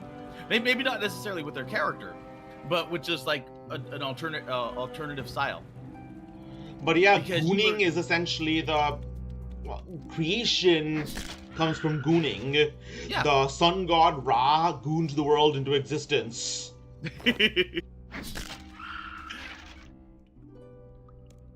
Okay. I remember the it was Battle Chasers. Battle Chasers. Is that the one from where Red Monica is from? Yes, Red Monica. Yes.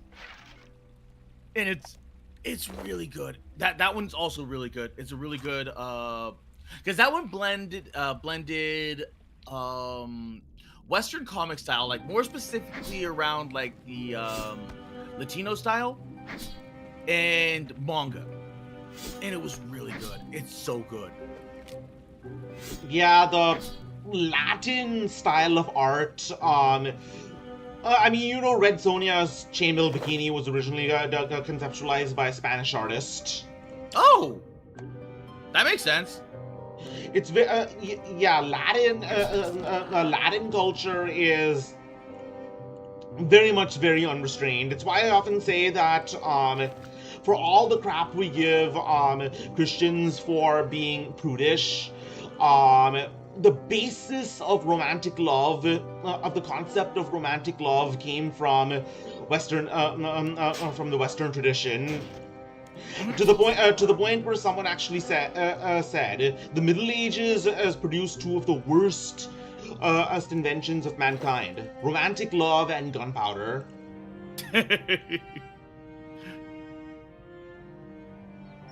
Yeah, I could see that, because romantic love, people fall in love with the idea of love, so much so that they don't really realize what it takes to be in a relationship. So when that first, what's it called, the first sparks start to fade, like, well, I guess we're done now. Goodbye, break up. I mean, remember that from the Western tradition, we get Shakespeare, which is like love to the point of where love is the other side of the coin. The other side of the coin of love is death. Yep.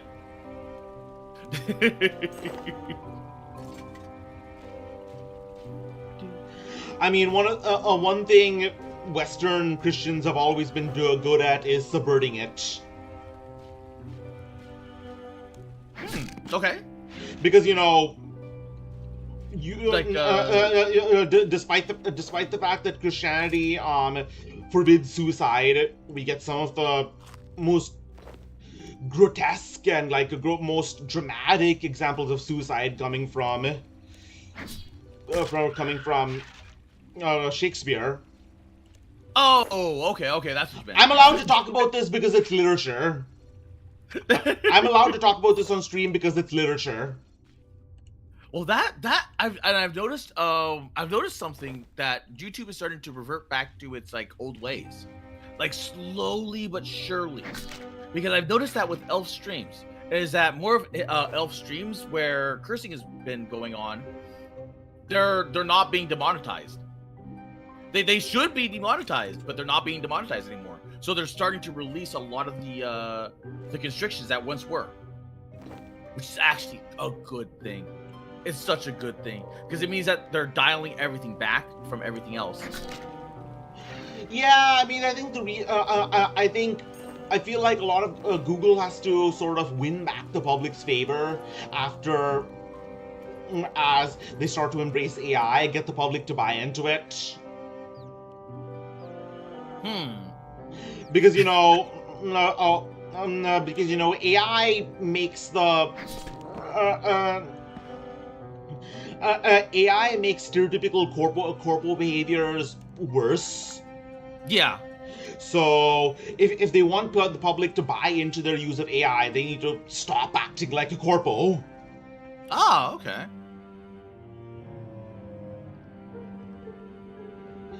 But I'm trying to think.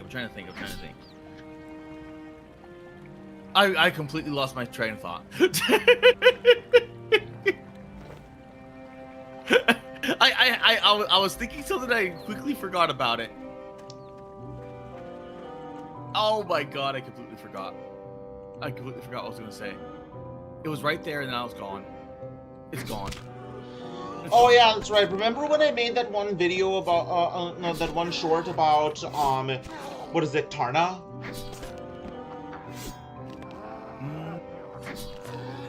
Who's Tarna again? Tarna is the lady in the battle bikini from Heavy Metal. Oh yes. The one that got throttled by Google. Yes. So, actually, so Heavy Metal, for anyone who's watching this in context, is is a movie from the 80s. It's an anthology film based on the comics from a adult comic magazine called Heavy Metal. It's one of the most 80s things you will ever see because a lot of the I kid you not, the first segment in it is illustrated by the same studio that made the Care Bears. Really? But yeah, a lot of classic heavy metal bands contributed to it, like Blue Oyster Cult and Black Sabbath. Huh. So one of the first, one of the early segments in it is called Den, and I kid you not, Den is a wish fulfillment isekai, like to the point that it's like a less emasculated version. No. It's like a less twinkish version of what is it? Mushoku Tensei. Oh, okay. Basically, there's this guy who a nerd named Dennis, or I forget if it's Dennis or Daniel. See you, gamer. I will definitely catch you later. So Dennis, I forget what his real name is. So basically, he gets isekai'd. He gets isekai'd into a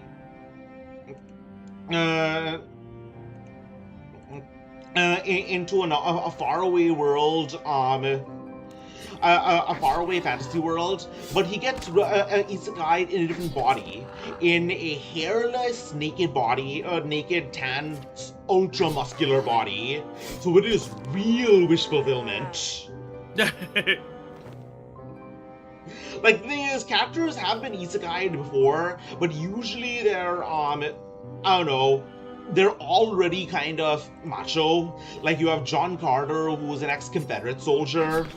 You have, what is it? Tarl Cabot from Gore, who's like a professor, who's like a scholar of sorts. But Den is basically a nerdy sort of dork who gets isekai'd into a macho man, into the body of a muscle man. Okay.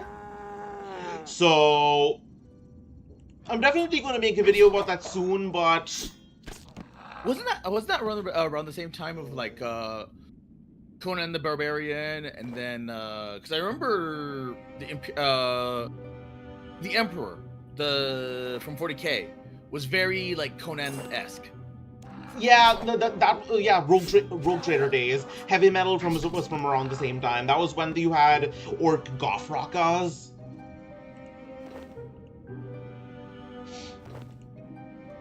Yeah, that's when you had Orc Gothrakas, when you had that bizarre instance of half human, half Eldar Ultramarine Librarian.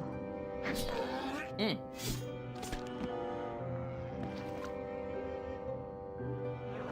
Oh, right! Now I remember what I was gonna say.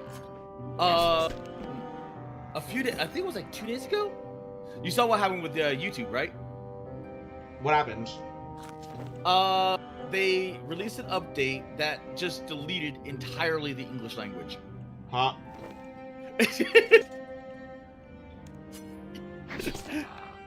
I'm not joking. It released some sort of update. They did something, and it deleted the entire English language. So you had to, if you wanted to write your comment out, it would have to be either one long, a run-on sentence, or it had to be in Leet speak or a different language.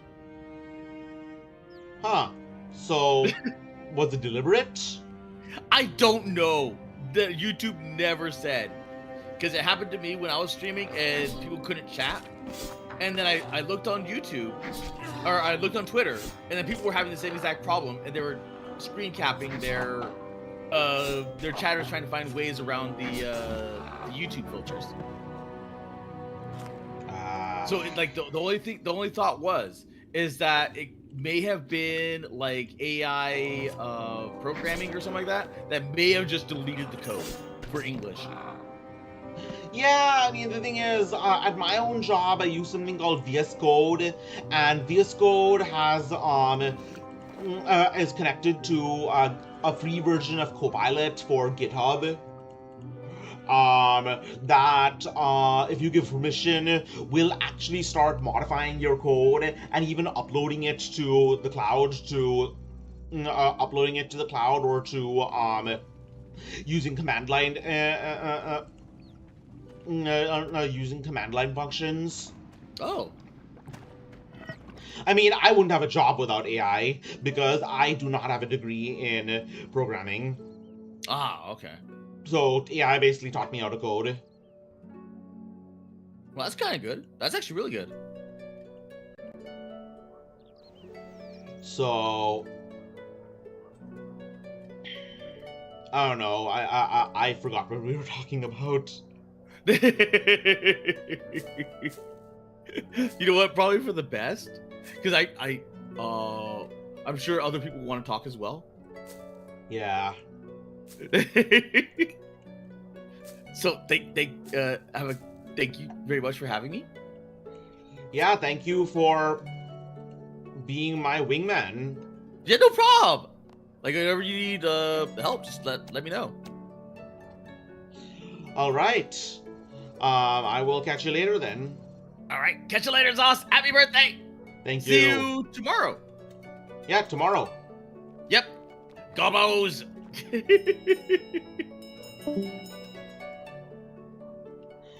Well, I certainly went on a couple of tangents there. Malone tends to lead me to that. But yeah, I do feel like in the past, like, several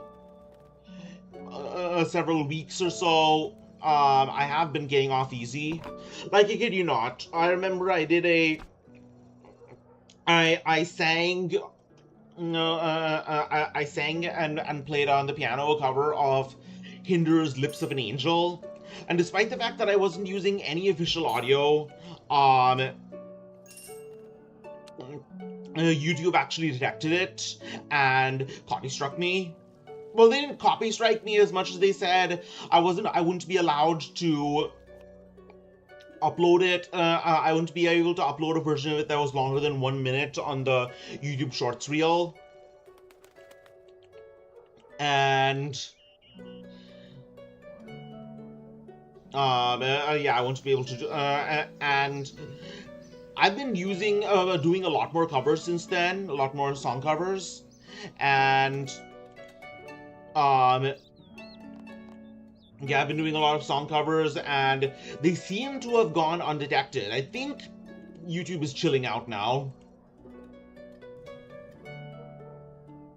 Anyways. Need to get into character again, I don't know. Okay, so achievements, what are we doing? Halen? I didn't know Halen was an archaeologist. Have Elsie tell you a story. Find the highest point in Varrock. I'm guessing that's in a castle. Don't mind me. I am the crown inspector. I'm here to inspect your crown, which happens to be at the top of your which also happens to be at the top of your fine establishment here.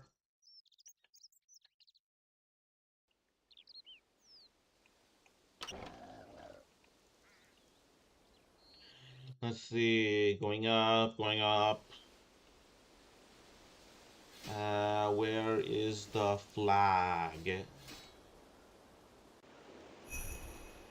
Oh, yep, there it is. And there's cannons too. So yeah, actually in this game you can actually get your own cannon. It's not a smoothbore cannon though, it's a dwarf cannon. And it's actually faster. It's a repeating cannon, but you need to build your own what is it? Ammunition out of iron. So what else are we doing? Have Elsie tell your story. Who's Elsie? Elsie. Who is Elsie?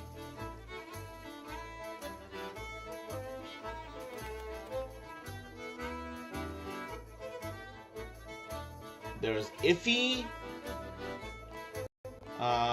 What else?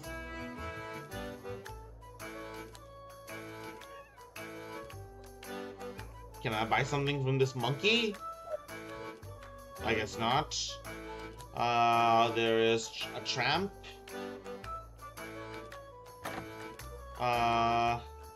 There is a cow. Hello. I'm in search of a... Huh? I've served my master since I was a mere pup. Huh. I didn't know baby cows were called pups. I thought they were called beast kids. I thought they were called ungors.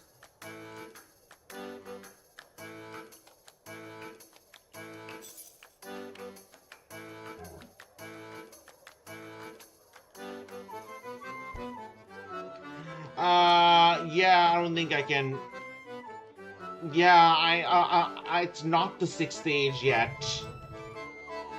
It is not, in fact, the 6th stage. It is the 5th stage. I can't just travel back in time to help to yak with the pack yak. Okay, so... Elsie Crimson. Okay, there is a potter's wheel here. There is a tramp. There is a man. The enemy of the platypus. There is a cleaner.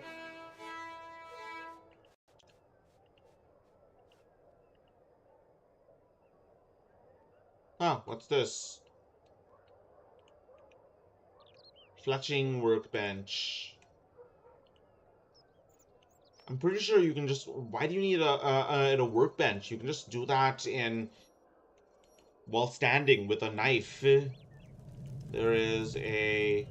Okay, what do you sell? Okay,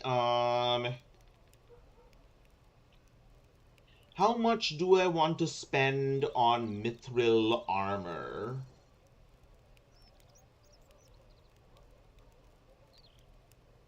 I've never been good with money. I am a prodigal son, so I'll make it back somehow.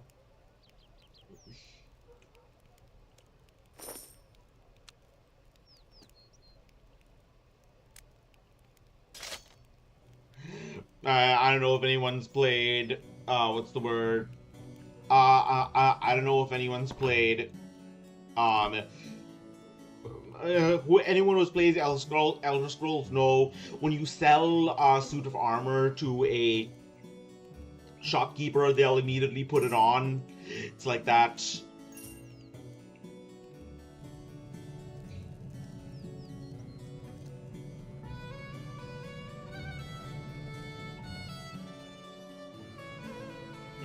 I do look snazzy. Alright, so... LC... LC, that's funny. Like, hold on a second. Aris. So... Has anyone... did anyone see this one, what is it? Anime, like, last season, I think, called... What's the word? What is it called? Toa no Yugure? It's this one, like, very unusual manga, because it is about...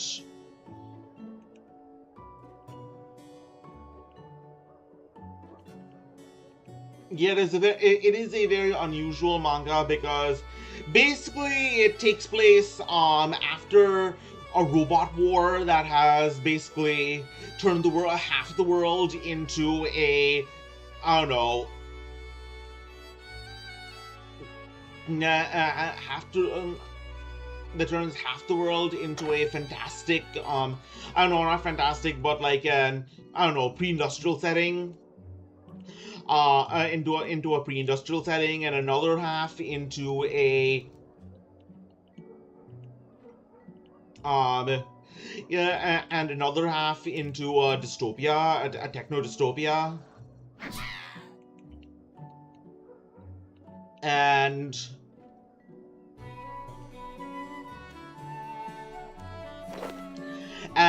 apparently people do not get married these days. They have something called EHLSEA, spelled EHLSEA, which is basically, what is it? Well, which is basically polygamy, straight out. Straight out, it's polygamy.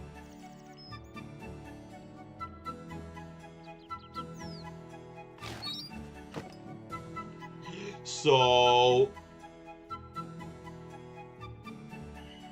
let's see, who is in here? This is the Family Crest guy. This is the fancy dress shop owner. Not sure why he's in a slum like this. No, wait, this is supposed to be like one of the high-end-ish area. Gindor.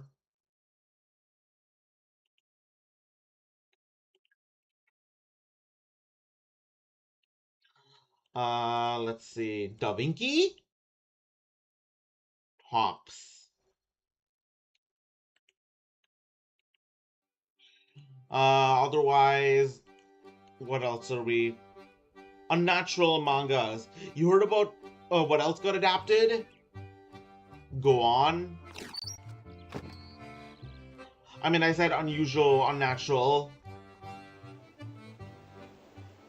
Yeah, I'm kind of drifting off. I mean, what I was saying is not how basically LC is basically polygamy has become so so common that it is actually considered to be says it unusual for just a man and a woman, or two people, or just two people to be together, and there is a little girl, I forgot what her name is, who travels with protagonist and Yugure, like the android, and she keeps on saying, "I want to LC the two of you." Naf and Zaf.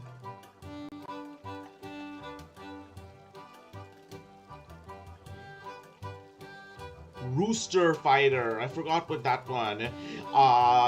Is it kind of like dog N-word? I don't know. Darren, you seem like the kind of person who would know about dog N-word. The one about the guy who wants to dog his dad.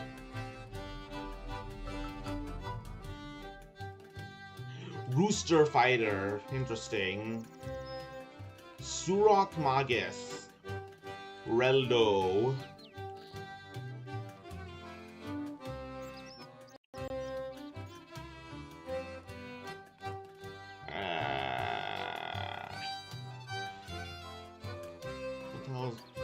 New foundations.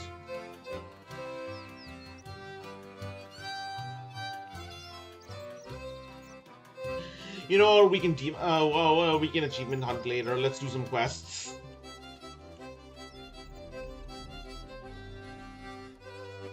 Okay, so alright, here's an imp. Let's conk him on the head and get that bread.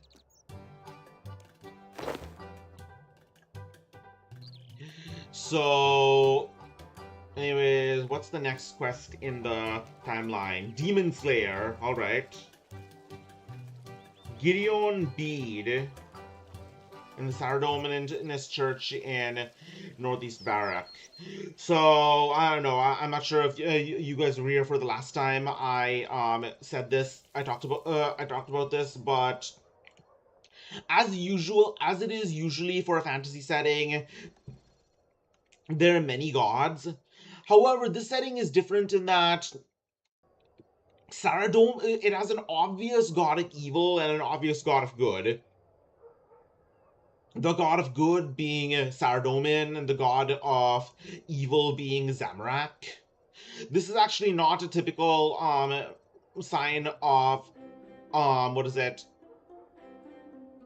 No, this is actually not a typical sign of polytheism. It's actually more of a sign of something called dualism, which suggests a balance of a god of good and evil who balance each other. This was actually very common in the early days in late antiquity. For example, the most famous example is Zoroastrianism, the main religion of Persia and for a while Armenia.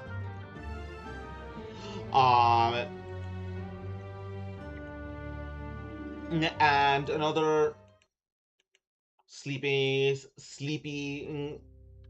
in church. Gideon Bede. In the name of Saradomin, I beseech you, assist me. I've come to this place seeking a dangerous fugitive. He has stolen a formidable demonic tome, one that could spell the end of this entire city. Help me to stop him, please.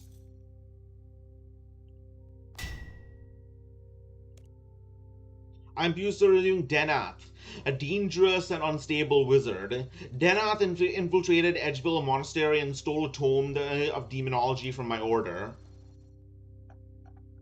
The book was once used to summon Delrith, an ancient demon from the infernal dimensions. Delrith has all the power to demolish cities, and is impervious to all forms of attacks save one, the Holy Sword Silverlight. Say, that's an interesting thing you have there. Can I have it? I need you to retrieve the sword. Should Delrith return to the sword, Silverlight shall be our only salvation. All right. Clearly, it has some clearly, the sword must have dangerous, some dangerous defenses to make sure that a low-level adventurer like me couldn't easily get to it. Kind of worn down for such a place, but okay. Oh, there it is. Spirit of Faith. Spirit. Oh, there it is. Spirit of the mind. Spirit of the body. Welcome. Pleased to meet you. You seem friendly. I need, my ass is itchy and I could use a butt scratcher, and I am a man of expensive tastes.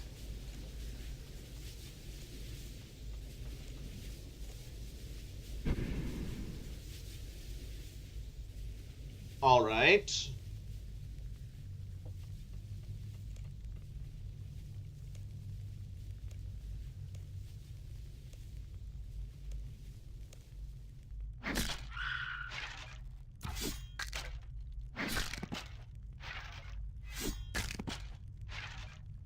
Well, I mean... oh, I get it. This is a test of humility. No, this is a simple test of humility to show that nobody is above doing basic chores, manual labor. It's good for the soul.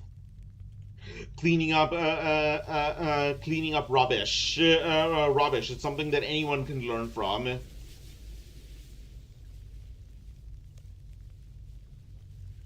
Yes, my mind is not clouded at all, despite the fact that I haven't gone without sleep for all night. Why are you in this place? I seek Silverlight. What is Silverlight? A sword that slays demons. Why do you require a sword that slays demons? To slay demons? Who is this demon? It's you. It's you. You are an unnatural, undead aberration, and you must be put to rest. And who sends you to claim Silverlight and fight Delrith?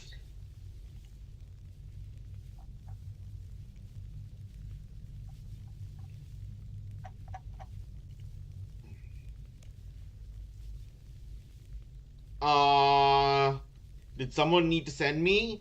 I think I have an incentive to stop stop a genocidal demon, and regardless as of who I am.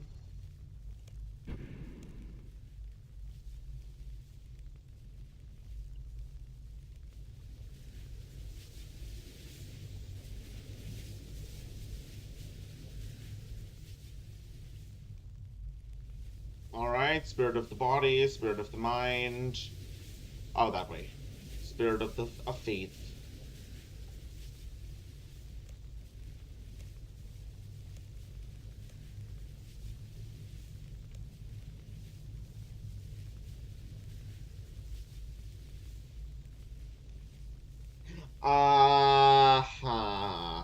I'm actually someone who is so bad with heights, to the point that seeing somebody play Minecraft and fall actually makes me feel queasy. Yeah, I don't think I could do this in real life.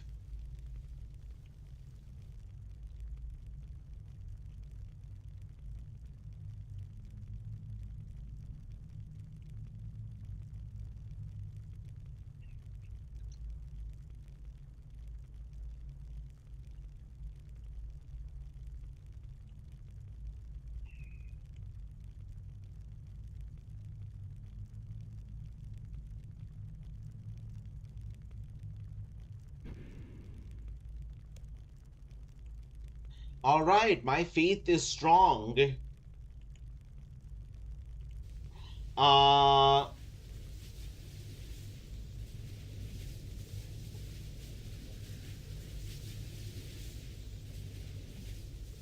Yeah, I have a prayer bonus of 8.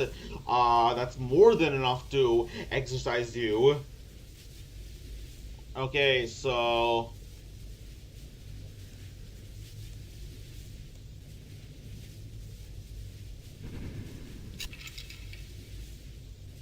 Oh boy! Guess who has a new butt scratcher?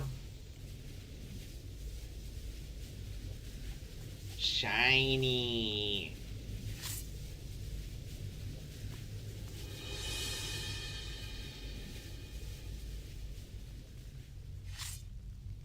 Okay, so apparently this is like tier 6.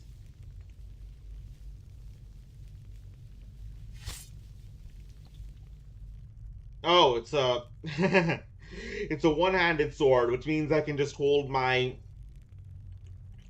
offhand tier 30 Mithril in my left hand. How much do I want to overkill this demon by? I wonder.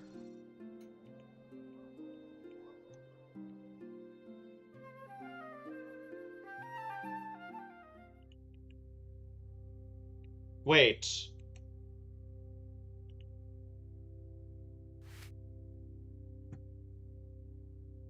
Did this other adventurer kill him? Is that why he? No. I seriously thought that. No, thought this other guy killed him, which is why he made a drop. And that scroll was his drop. Herald of Varrock.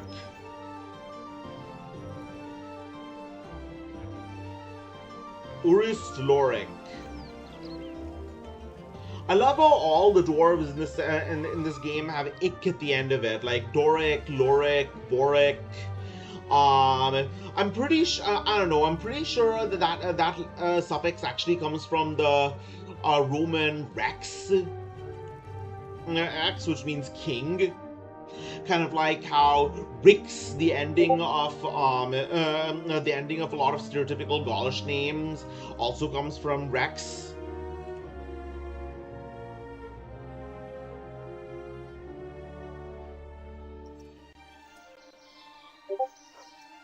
Let's see.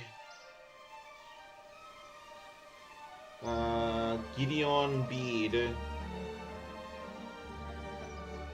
Alright, this is going to be one of the skins that is lost with the regrounding update. Rest in peace. Dorcas. Who this? It's Choco, and Fugi apparently isn't working. Great. Yeah, Oh, there it is. Okay. I mean, you came in without the Discord sound, but it is so good to see you. Yeah, we don't hang out too often. We should change that. Oh, definitely. What have you been doing lately? I mean, I still need to teach myself to play Soul Calibur 6. You move and you attack. The basics of it are pretty simple. You ain't gotta worry. I mean, too much from about what the I've heard, it's complicated easier things. than it's easier than Strive, which is like. It's an entirely different game from Strive. It's a 3D game opposed to a 2D game. So some people are just more comfortable with 2D, some are more comfortable with 3D. It just depends on what you're comfortable with when it comes to the whole fighting game thing. Is Soul Calibur really a 3D game? It's still side-scrolling. Yeah, it's 3D because it has Z-axis. You can move around people. All right. Yeah, that's generally what 2D and 3D means, is how movement works. So even though Strive is it has a game with 3D graphics and stuff, it's still regarded as a 2D game because there's no Z-axis. That makes sense.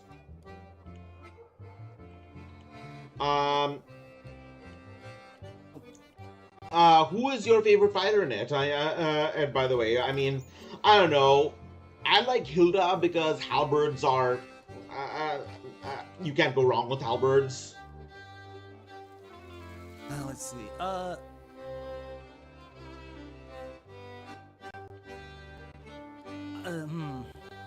That's a tough question.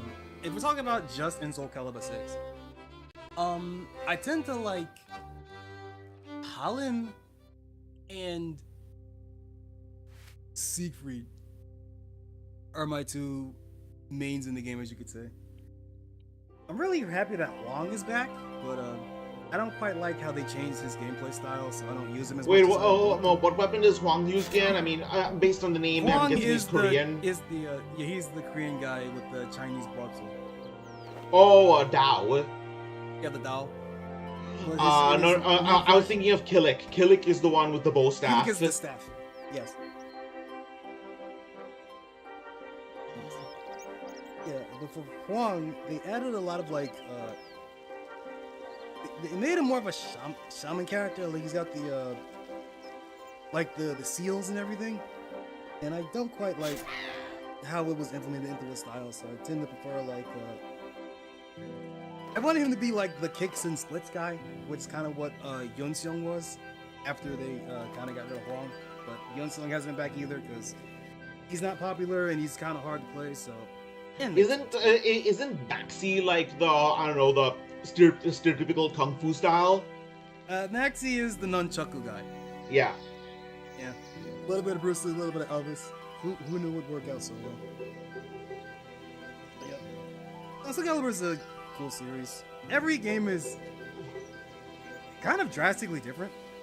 By the way, I don't think I ever found it out. Does Soul Calibur 6 actually, does Soul Calibur actually take place in the past of Tekken? No. Bracket, no, but yes, but really no. Like, Yoshimitsu is there, and like, Heihachi is a non-canon entry in Soul Calibur 2, and Devil Jin is a non-canon entry in Soul Calibur 5, but like, there are little to no parallels between Tekken and Soul Calibur outside of Yoshimitsu. It's just him. So is Yoshimitsu just like, this is the same name? Yeah, it's the same name. It does that thing where like every new Yoshimitsu has to kill the previous one and take its mantle. So so Yoshimitsu is a title, not a name. Oh, yeah, but those titles just happen to be in the same universes, in two different universes. I mean, there's no official confirmation of it. Like Yoshimitsu started off as a guest character, and he just kind of just stayed because Yoshimitsu was cool, and you could make freaky outfits with him, I guess. But outside of like, if it wasn't for Yoshimitsu, there was no. Yoshimitsu is like the only thing connecting Soul Calibur and Tekken, really. So it's kind of like ambivalent as to whether or not it takes place in the same universe or not. Yeah, I mean, it just seems so awkward because I don't know. I feel like the only reason they actually put it in the in like the late 16th century is because so that they can have it in the Sengoku period, because clearly whoever wrote it doesn't actually know much about European history at the time. No, it was just like they just wanted to have like a European fantasy setting because you have to remember that during the time period that Soul Edge came out, which was the game before Soul Calibur.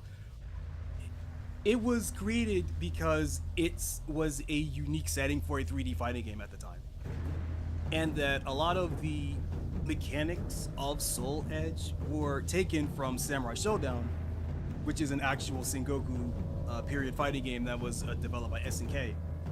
That is pretty popular.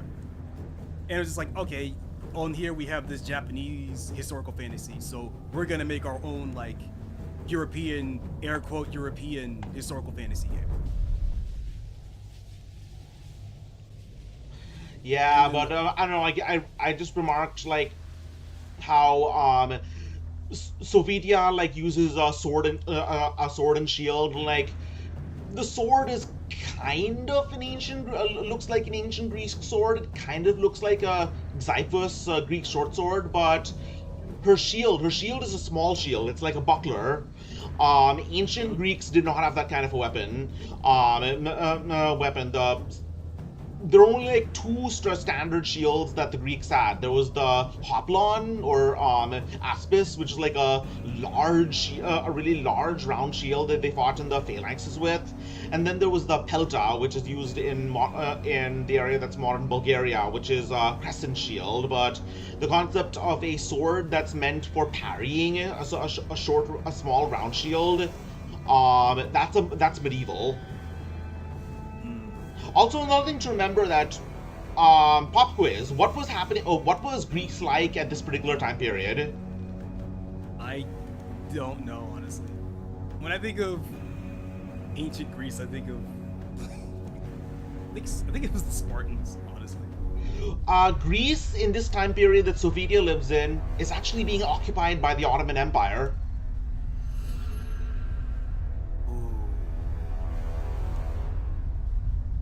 So yeah, Okay. It's been conquered, and the Ottomans are now spreading Islam in it.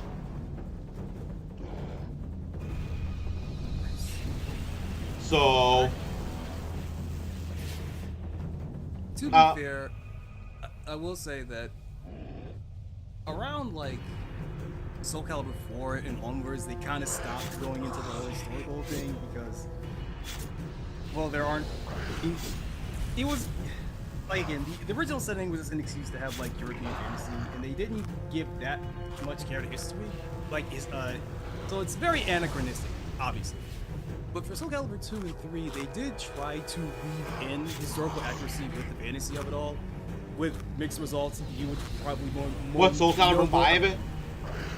For specifically 2 and 3 are the ones that tried the most to try and make some form of like some things. Sorry, they try to pay more attention to the history of the setting in 2 and 3.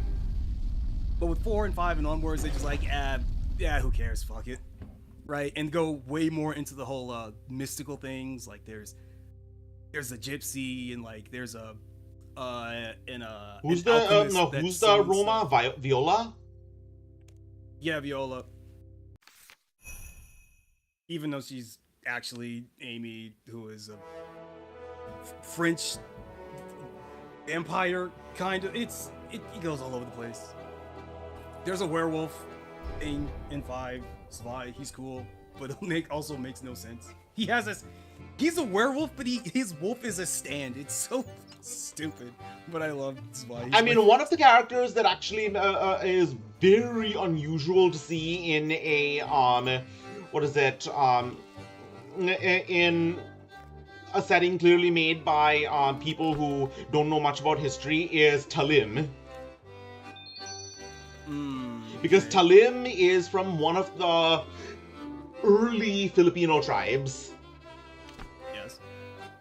I mean, it's a setting that she's from a culture so early that most Filipinos today don't really associate with it, because as far as most of them are concerned, at least according to Filipinos I've talked to, their history basically began with when the Spanish arrived. So it's very unusual. What weapons does Talim use again? She uses bladed tonfas. Bladed tonfas. Interesting, because I'm pretty sure weren't tonfas largely used as like, I don't know, police weapons? Yes, but bladed tonfas are cool, and I feel like that's the end of the thought. What if we put this thing and put a sword on it? Li Long, who was the nunchuck guy in the first game, had used bladed nunchucks. So. All right. What did you think of Soul Calibur 5, by the way? I think it is an unfortunate game. I do like a lot of it. I like how it pushes the story forward. I like that Patroclus is an asshole that has to learn to become a hero. I like how the game plays. I like the new characters, even if they are a bit over-designed and a bit more overtly magical than I would like, but I do like them. But unfortunately, Soul Calibur 5 is half of a game that was kind of rushed out and sent to die. Because during development there was a massive tsunami, and a lot of data was lost.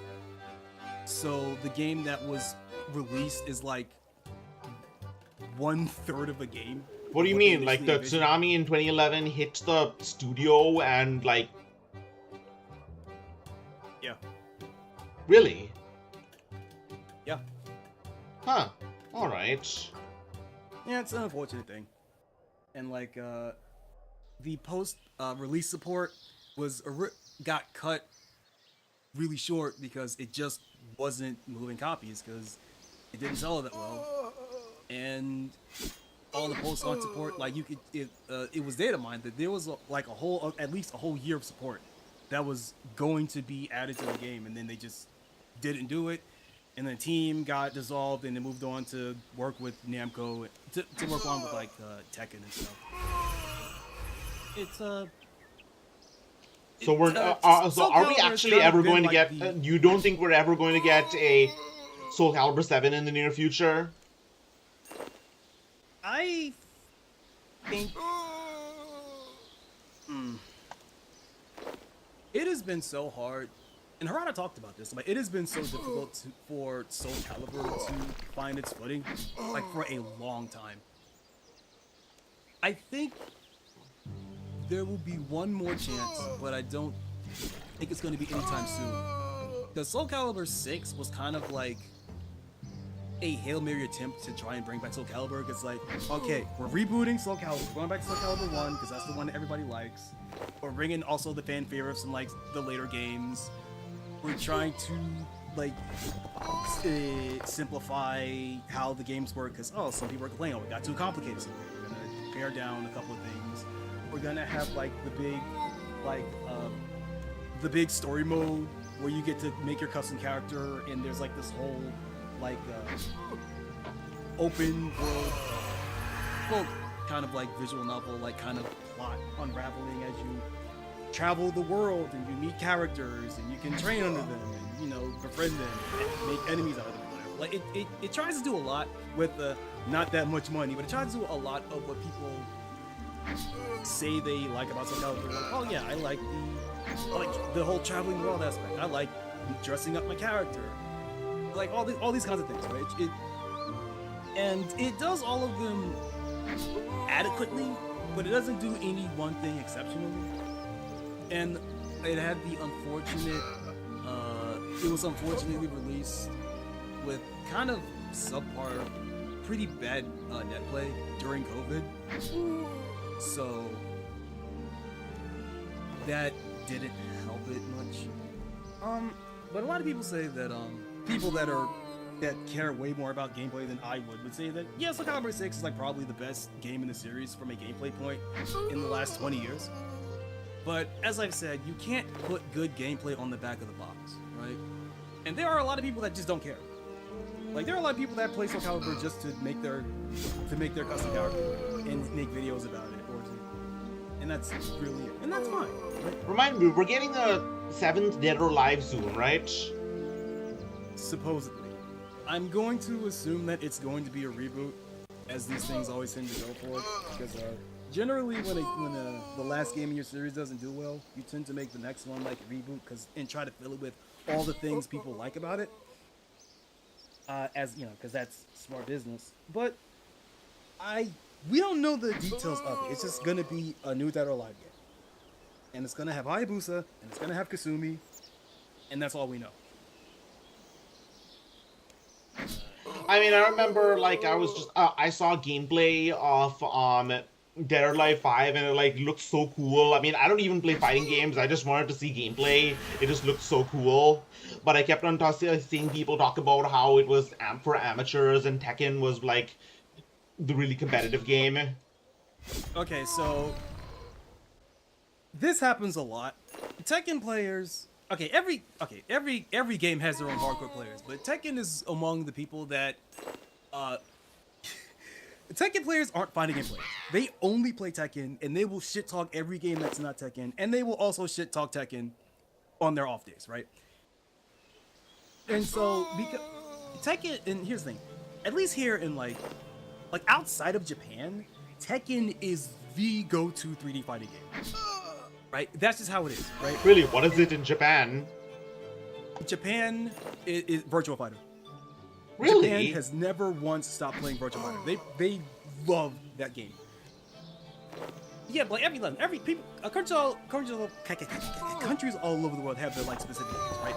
And in France and in like Europe, they tend to really like Soul Calibur actually. Really? The UK tends to also like Tekken.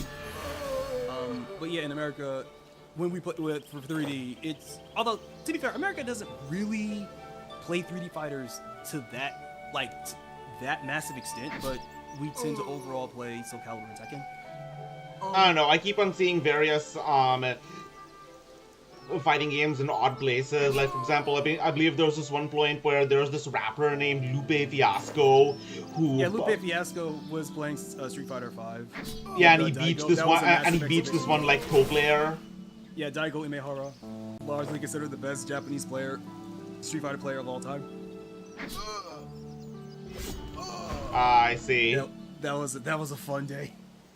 Like, I don't know, I also remember this one Japanese, Indian metal band named Bloodywood did a stream where they were playing Tekken. Tekken's super popular. Somehow Mortal Kombat has basically fallen off the radar, though.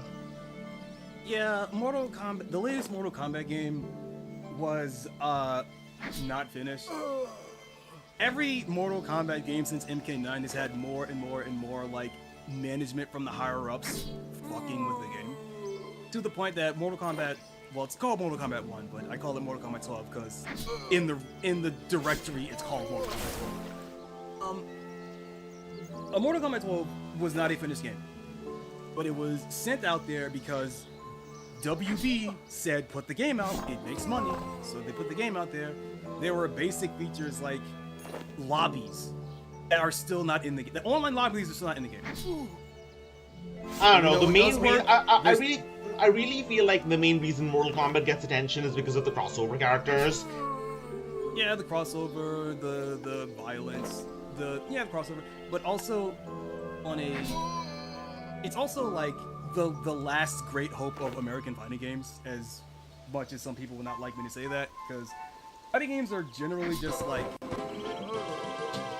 Japanese focused, or rather I could say Asian focused, like, because that's most of the biggest fighting games are all from Japan or heavily inspired by Japanese games, and it's like Mortal Kombat is like the one American one that just managed to suck around and kind of like do its own thing and make a fuck ton of money while deliberately being different from every other game in the market. And it has the same Tekken problem where the people that play Mortal Kombat only really play Mortal Kombat because there's nothing else like it, and it's not really respected by other fighting game players or the FTC at large. It's an issue. But, would you consider For Honor to be a fighting game? Yes, but it is. But For Honor is an arena fighter, which is its own specific subgenre of fighting games that people tend to like or not like, largely depending. It's the same kind of fighters that all the anime games are, like your My Hero, or like your the Dragon Ball Z games, or the Kill la Kill games. Is Smash an arena fighter? Smash is a platform fighter, which is another subgenre. Generally speaking, Nintendo are really good at making games that are so beloved that they become genres in and of themselves. Mario Kart is one of them. That's why we have this entire genre called kart racers, because they're all racing games that are inspired by Mario Kart. And so Smash Brothers is another one of those types of products. But there's an entire subgenre of fighting games that are based on Smash. Like Multiversus? Yes, Multiversus, Brawlhalla, what was the Nickelodeon one? There's a Nickelodeon one, I forget what it's called. That kind of thing. So that is its own subgenre of fighting game. That also doesn't have a lot of crossover with the figure quotes traditional fighting game. Basically, you can kind of like separate fighting games based on like the most popular of the genre, right? So for 2D games, there's Street Fighter, and Street Fighter is its own subgenre. And then there's platform fighter or Smash Fighter. I call it Smash Fighter because I like having games that are heavily inspired by a single game be referenced in the titles. So there's the Smash Brothers subgenre. And then there's the 3D subgenre, but it's really kind of like Tekken due to how popular Tekken is, even though Virtua Fighter is more influential to the 3D fighting game space. Tekken is just more well known and it's more popular, so people tend to, when they think of 3D fighting games, they think of Tekken. So Tekken is kind of just also a subgenre of fighting games that are largely 3D focused. There's like the Arena Fighter, which we could say For Honor is there, but they mostly tend to be like IP. Those tend to be like IP, like anime IP fighting games, where like the focus is, yo, check out this cool animation of the thing we lifted from the show.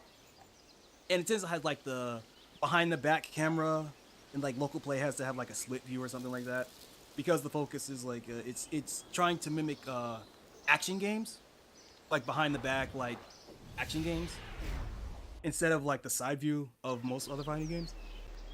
So that's its own subgenre. Then there's like adjacent things with versus modes in them. Like beat 'em ups tend to have, a lot of beat 'em ups tend to have versus modes, or just whatever gets popular around fighting game players. Like Catherine, the puzzle game Catherine, was in fighting game tournaments for a while. Catherine? You mean the block thing? The Atlas puzzle game, yes. The Atlas block, the block thing. Yes, the block game. That tend to got popular in the fighting game scene, and people will mostly jokingly call it a fighting game because it keeps regularly showing up in fighting game tournaments because people just like it a lot. So that gets tend to get roped in the fighting game discussion. Some Twinkle Star Sprites is another one that people and fighting game players tend to like, so that one gets brought up in the fighting game discussion. Twinkle Star Sprites is a shooting game, like a old school shmup games, like, you know, the Galaga types, bullet hell kind of games. And it has a gimmick where when two people are playing, when you shoot an enemy, it sends enemies to the other player. So the faster you kill mobs, the more you drown the other player with monsters until it floods their screen and it steals a life from them. It's pretty cool. Magical Drop is a puzzle game that tends to would you excuse me? Yeah, sure.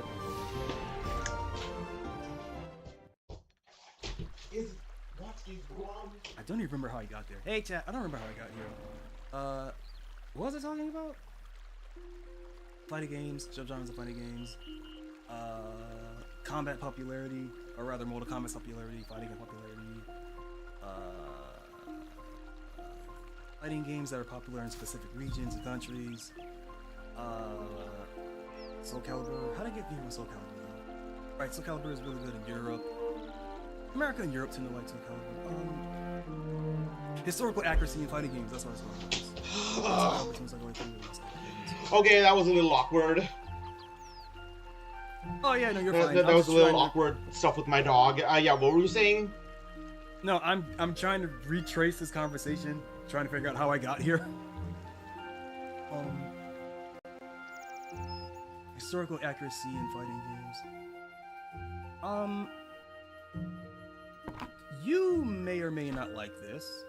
Do you remember a show, or are you aware of a show called Deadliest Warrior?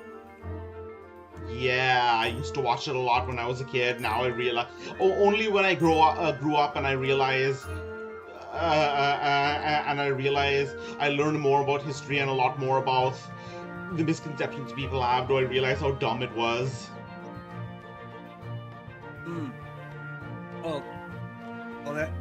Well, that kind of makes this thing. I was gonna say that. I know there is a Deadliest Warrior fighting game. There are two Deadliest Warrior fighting games. Yeah, I figured that something like that might be more your alley. You can talk about. I figured that'd be something more along your alley, but I guess it's not. No. What were you gonna say? Well, I was gonna say that I have the game on my console. I actually bought it when it was available, and I was like, oh, we could do a thing where like I play the game and I have you in call, and you can talk about, oh, what's this character, and like, oh, here's Shaka Zulu. What do you know about tribal African warfare or whatever. We Oh, could I would do that. I'd be totally willing to go over that.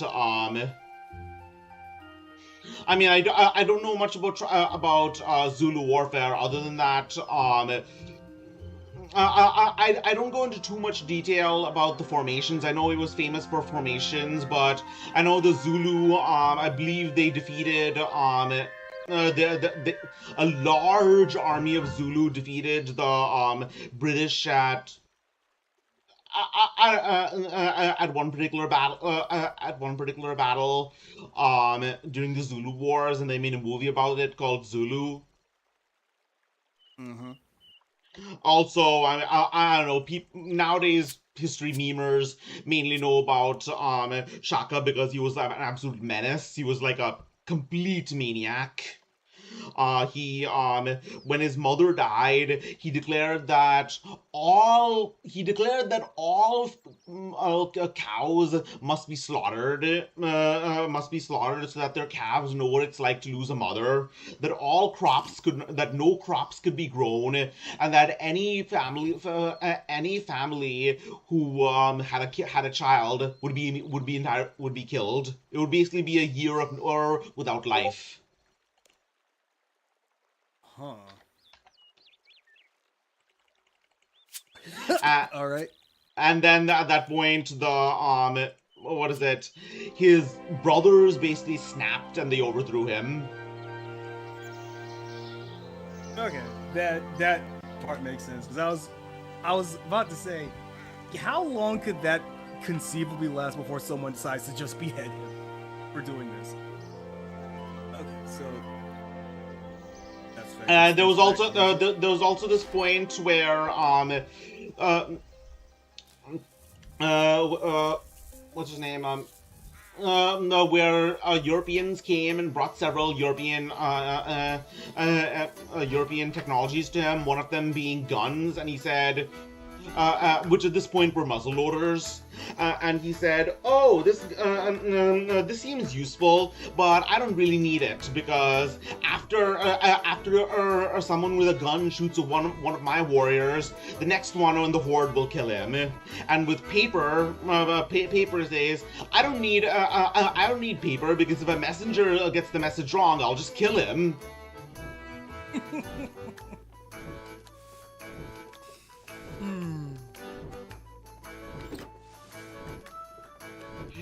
Yeah, but somehow Shaka became famous because of like one series of battles where he did somewhat innovative formation at a time when with spears and shields, at a time when most of the world had graduated to using guns.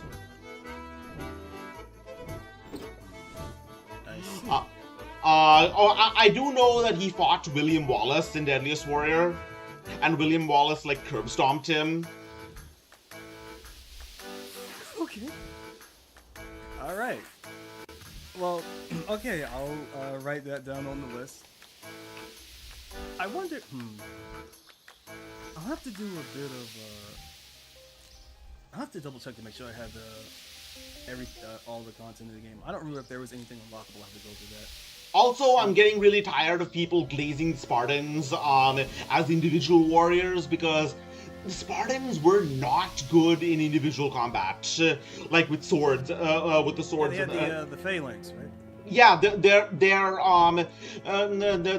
battle strategy was entirely centered around the phalanx. They didn't use cavalry. They disdained cavalry so much to the point that the most inferior and the weakest warriors were chosen to lead cavalry to join cavalry units because they were too undisciplined to join the phalanx.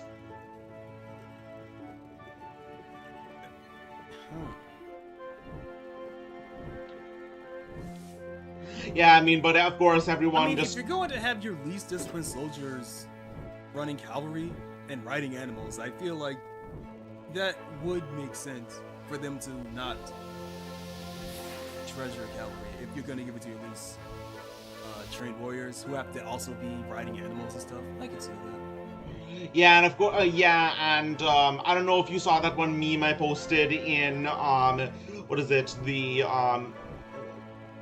um 350 to A to 1 BC at the very beginning in my server. Okay. Yeah, I see it. Yep, I see it. The invasion of Laconia. Yeah, Laconia is the region that Sparta is in.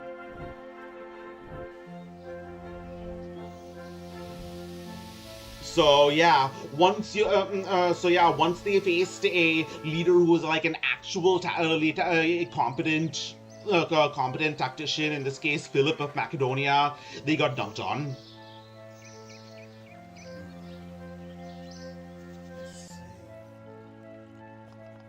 Interesting. I'll be honest, I don't know a lot about history, so this has kind of been, I don't want to say enlightening, I feel like that's too grand of a word choice. But this has been something very interesting. I don't really know about history, much less like warfare history, so this is pretty cool. I mean, my degree is in economics, so I know a lot about stuff like game theory. Game theory is like, have you heard of this concept called the tragedy of the commons? No, I haven't. The tragedy of the commons, also known as the prisoner's dilemma. I mean, they're related. The prisoner's dilemma and the tragedy of the commons is arguably the root of almost every problem in human civilization. The idea that if I don't do something that's obviously harmful in the long run, someone else will.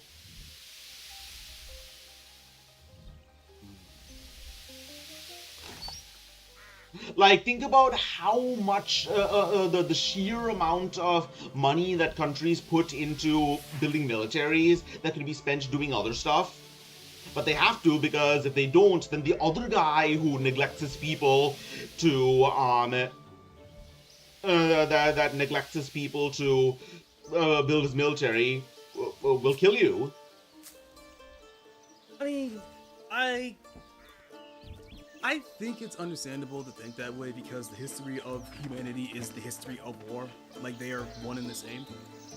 So I think the foresight, I would say, to ensure that you will always be ready for conflict is overall a good thing.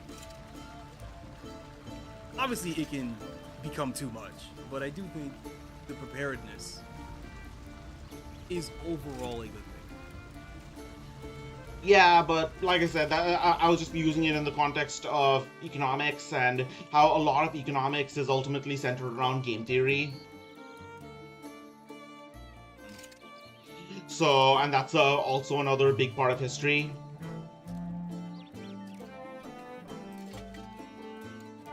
That's okay.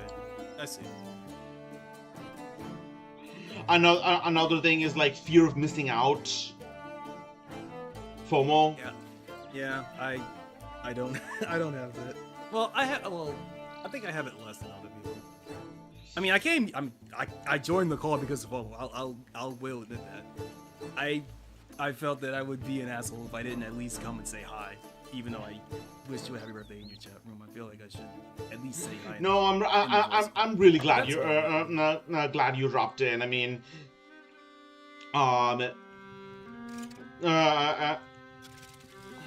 when's the last time you actually streamed? Sunday. Fuck. When I was playing Shining Force 2, and then OBS decided to shit itself and my stream crashed. And I haven't streamed since then. What's Shining Force again? Shining Force is a tactical RPG that was developed by Sega to compete with Fire Emblem. However, in America, we didn't get Fire Emblem for a long time, until like I think Awakening or something. And which is why there was like a long-running joke that Marth in Smash Brothers is a character from Smash Brothers, because we just didn't have we didn't know what Fire Emblem was. But was Mother 3 event ever released in America? No. Yeah, that's what I was thinking, because Mother 3 is the one that Lucas is from, right? I haven't played it, I wouldn't know. Lucas from Smash. Yeah. Pretty much, yeah. Yeah, no, we never got Mother 3. We got Mother 1, like, within the last 10 years. I think it was called Earthbound Beginning or something like that. But, we never got Mother 3.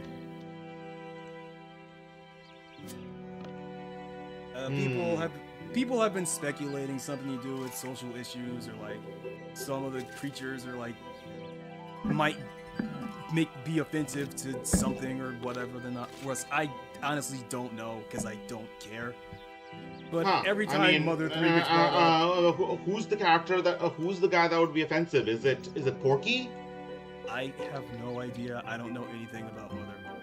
I don't know anything about Earthbound or Mother. It's just whenever I catch musings of people talking about, oh man, Mother 3 is so good, how come we don't have one? There's someone else always comes up, well, because of this. It's just kind of annoying, especially when Undertale came out, which was very obviously inspired by Mother, and it's like, that whole thing, it's just annoying. I still think that Mother 3 should be made. For a game, or the phrase series that as influential as it has been, I think it's a shame that it has not had a worldwide release. But if you ask me why, I genuinely could not tell you. That era of RPGs in general are like outside of my wheelhouse. There's like 5 RPGs that I like, and that's it for the entire genre. Granted, I have been making an effort to play more of them because at first I thought I just simply didn't like the genre, but I've been a fan of Shining Force 1 for a long time. So obviously it's not, my problem isn't just the genre. There has to be something else. And I think that by playing more RPGs on my own time, that I'll be able to try and find out what I do and do not like about the genre as a whole. Granted, I feel like my choices have been kind of odd, because I started with Shining Force, and I played Parasite Eve on Christmas week, and well, the third one that I want to play, I want to play Cosmic Star Heroine on stream because I like that game a lot. That's developed by indie RPG. Well, it's not an RPG maker, but it's developed by I think it's Z-Boy, who also made like Cthulhu Saves the World, Cthulhu Saves Christmas. He made some RPGs on Xbox indie games that I liked. So I ended up following. Oh, what else did he make? Oh, he made this game. Oh, this is a cool game. I like it. And there's this other one that's like. Let me check here. Let's see. It is Z-Boy, right? Just to be safe. One of the biggest up and coming. What is it? There we go. This Way Madness Lies, which is about, from what I can tell, magical girls and cosmic horror. But it looks like a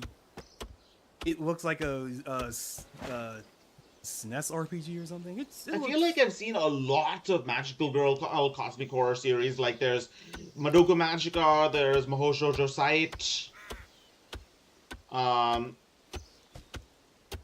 Like you know that one meme of a long black-haired girl crying. Apparently that's from Madoka Magica. That's from Mahou Shoujo Site. Magical girls are not something that I paid a lot of attention to, but I do know how,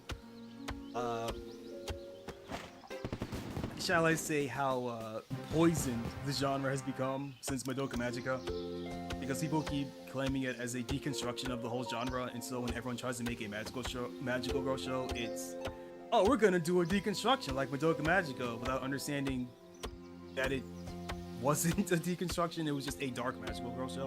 It's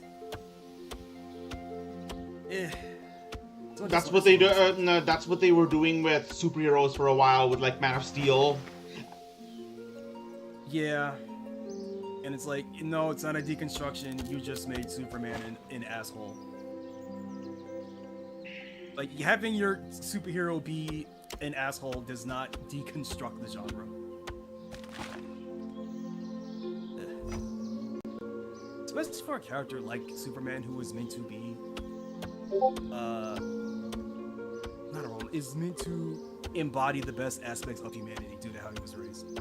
It's a tragic misunderstanding of his character. For the sake of what? Ooh, Superman did this? Ooh, shocking. Will you watch? You'll certainly want to watch the movie to see this crazy thing Clark did. Oh my god, he killed somebody. Oh. I mean, I don't know. I think people might have gotten a little too tired of, what is it? Deconstruction with The Boys. I never watched The Boys. I was very firmly sick of superhero-themed things even by the time that started coming out, and I just didn't watch it.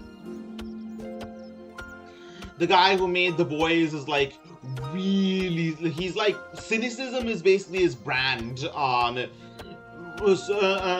Boys is like, herder, superheroes bad. Preacher is herder, religion bad. Okay,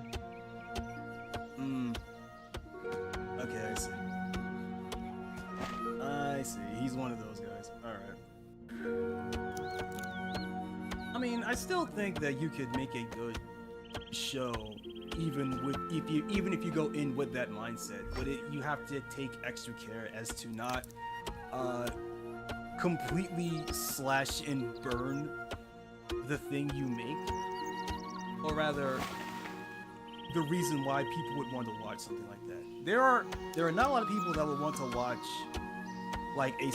there are not a lot of people that will want to watch a superhero show just so that you, the author, could be like, man, this shit's stupid, isn't it? Don't you feel dumb for liking this? Like, that's gonna turn people off. The only people that would like stuff like that are people that didn't like the thing to begin with, right? You're not going to change someone's opinion on if you go in with that kind of mindset. I wonder, is there a version of that for manga? No, there is. It's Chainsaw Man. Chainsaw Man, in my opinion, is a deconstruction of the shonen genre.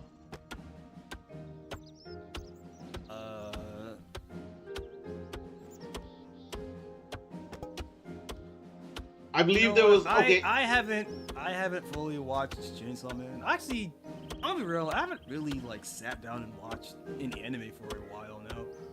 I just got too absorbed with watching VTubing and messing around with and going through my own backlog that I just kind of haven't watched anything for a while. I can't be the only one who's a little annoyed with the whole theme of Irium, right? Irium is a VTuber channel that's meant to fit in your phone. Yeah, the whole concept, I also am not a fan of Irium.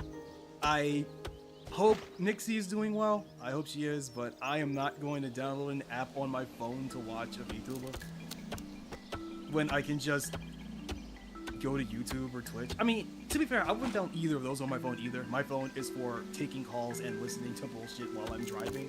I am not going to download a VTubing app on my phone. I'm just not going to do that. But the fact that, it seems that Irium is only a phone thing. It's there's not a website I can go to watch whoever I want to. It's oh, that sucks.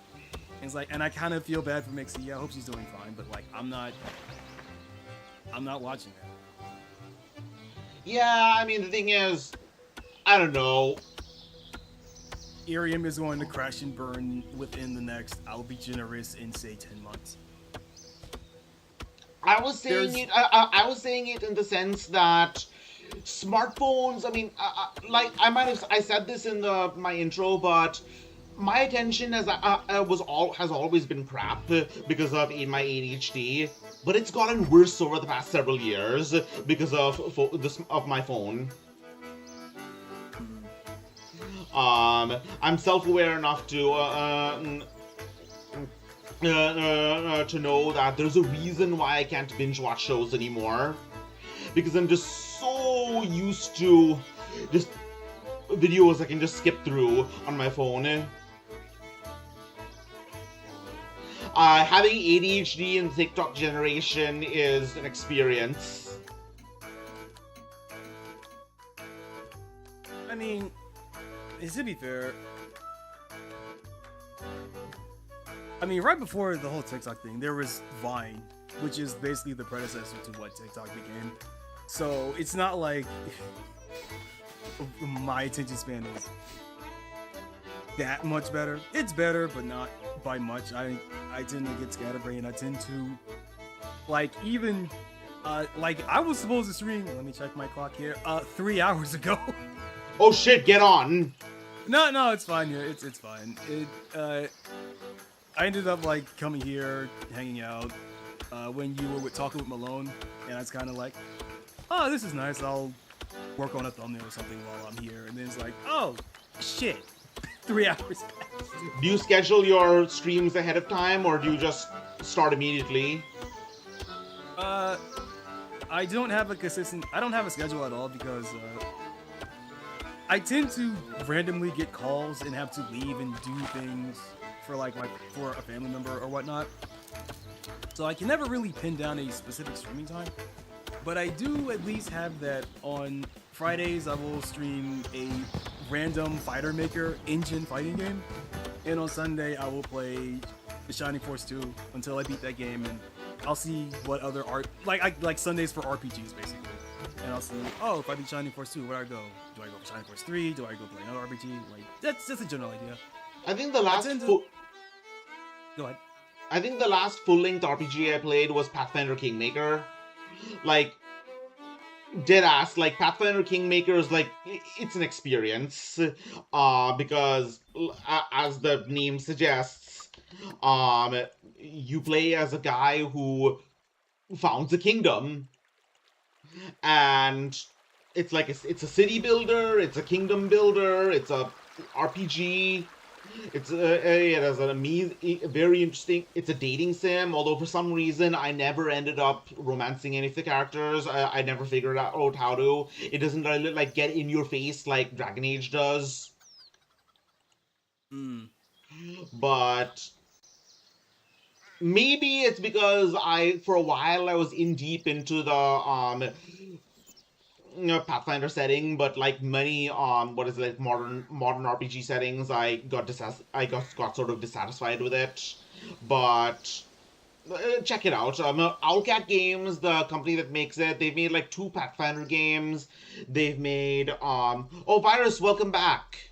I was just telling him about the Owlcat games. They made 2 Warhammer 40k games. They made, what is it? One for Rogue Trader and one for Dark Heresy. They're making a game set in a steampunk version of the Meiji Restoration called Shadow of the Road. And they're also making like a shooter RPG set in The Expanse.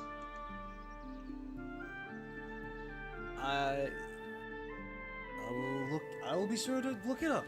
Pathfinder is a game that I keep hearing whispers on the wind about. I will say though that I don't tend to like RPGs if they get way too heavily involved in like stat management and stuff. Oh, you're not gonna like this then. Yeah, I tend to not like that.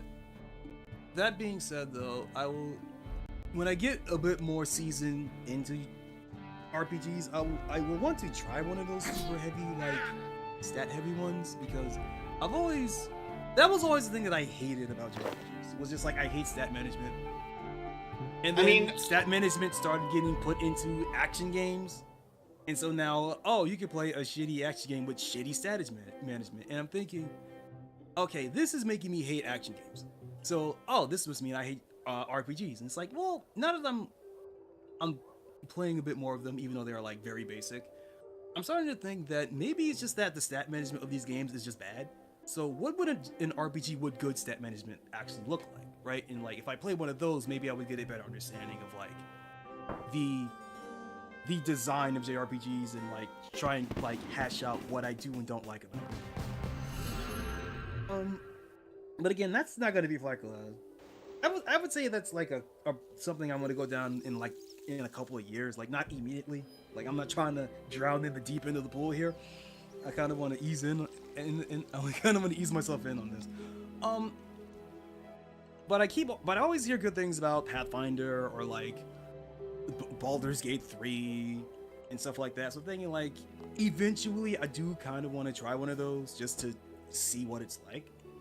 But again, I don't want to do that anytime soon. I mean, the Persona RPGs are like notably low effort.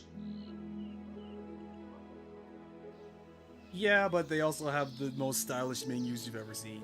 And for a game genre that is 90% menus, that does attract people. Right. But it's not, I mean, it's fair. It's fine to not like the themes of Persona or the combat of Persona. That's fine. But from how can I say this? I guess you could say from a marketing perspective, if you're going to be spending the entire game sifting through menus, because that's what the game loop is, then it makes sense that you would make the menus the coolest thing to interact with, the coolest part about the game, right? Right. Like the UI looks immaculate. I've never even played Persona. Well, none of the RPGs I played. Persona 4 Arena, which I like, but like in terms of like the RPGs I played, and it's like, yeah, no, this menu design is fucking great. It's not enough to make me want to buy the game, but it's not something that I would ever get bored of looking, because I think the way the UI works in Persona 5 is really cool. It's like, oh man, these menus are great, and how they shift seamlessly between like 2D art and 3D models, like, oh, that's really cool. Sometimes you just want the thing to just look really cool, and that's the end of the phone.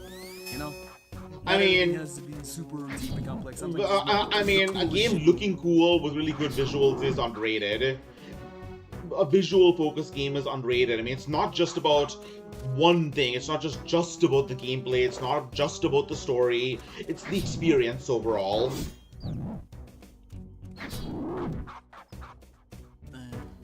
That's fair.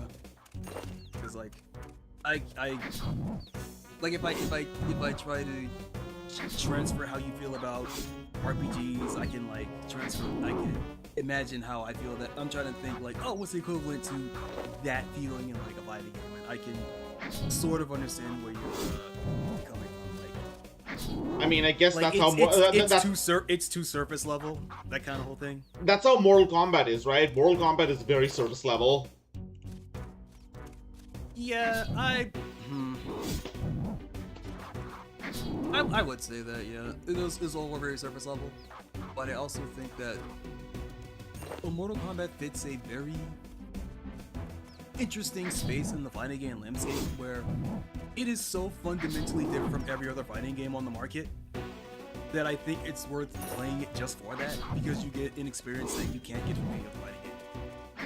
Because what else are you gonna? Because in a series like Mortal Kombat, the only thing that you can compare it to in terms of how it plays is other Mortal Kombat games. There is literally nothing else like it, and I think if you are interested in the genre of fighting games and not just a specific game, but like the genre as a whole, I think it's worth playing in that aspect, because you might find something you genuinely like about it that other fighting games don't do. Right? Like, I don't know, what's a good example?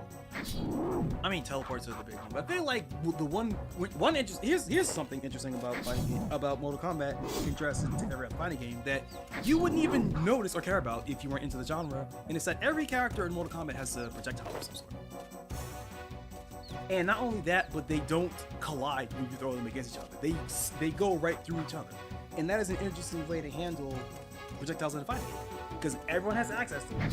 And if you want to get in a fireball war, you're both going to take damage. That is something that does not exist in any other 2D fighting game because how they handle projectiles is something more akin to what Street Fighter set up, where they collide against each other. And there's this whole back and forth where like, when you use a fireball, when they clash, or which version are you going to use? Are you going to use the fast one, or are you going to use the slow one? Are you going to change the timing of it so that, you know, when they collide, it's closer to the opponent's side rather than closer to your side? Like, there's this whole weird back and forth when it comes to fireballs in other 2D games that Mortal Kombat kind of just completely ignores because it wants you to run up and fight. It's a really neat I think it's super neat, but it's also something that kind of like doesn't work in any other game due to how differently it intentionally, by the way, how different it intentionally tries to do. And I think that's cool, but also it could be a hard turnoff, right? Mortal Kombat has so many. I appreciate it a lot. It stuck to its guns a lot longer than a lot of other fighting games, honestly. Like, it still has a block button, as opposed to holding back to block in a 2D game, which is something that I'm trying to think. I'm genuinely trying to think of another 2D fighting game off the top of my head that has a block button but does not hold back to block. And Mortal Kombat is still the only one that comes to my mind. Like, that's such a unique thing for a fighting game. And it's something that was there since 1992, and they kept it. And yeah, again, I'm getting ahead of myself, but like, yeah, no. Anyways, next caller wants to come in, but last question I have for you. Have you heard of this old fighting game, like really old fighting game called Thrill Kill? Yes, I have Thrill Kill. Well, not a physical copy, but I have Thrill Kill. I've emulated Thrill Kill. Yeah, I know about it. I also know what it became. I know what happened to Paradox, who developed it. Wait, Halloween, but Paradox made it. Yes, Paradox Interactive. Like Crusader Kings Paradox. It might be a different Paradox. Let me look it up. Let's see. Paradox. Was it interactive? Hold up. Maybe it was different Paradox.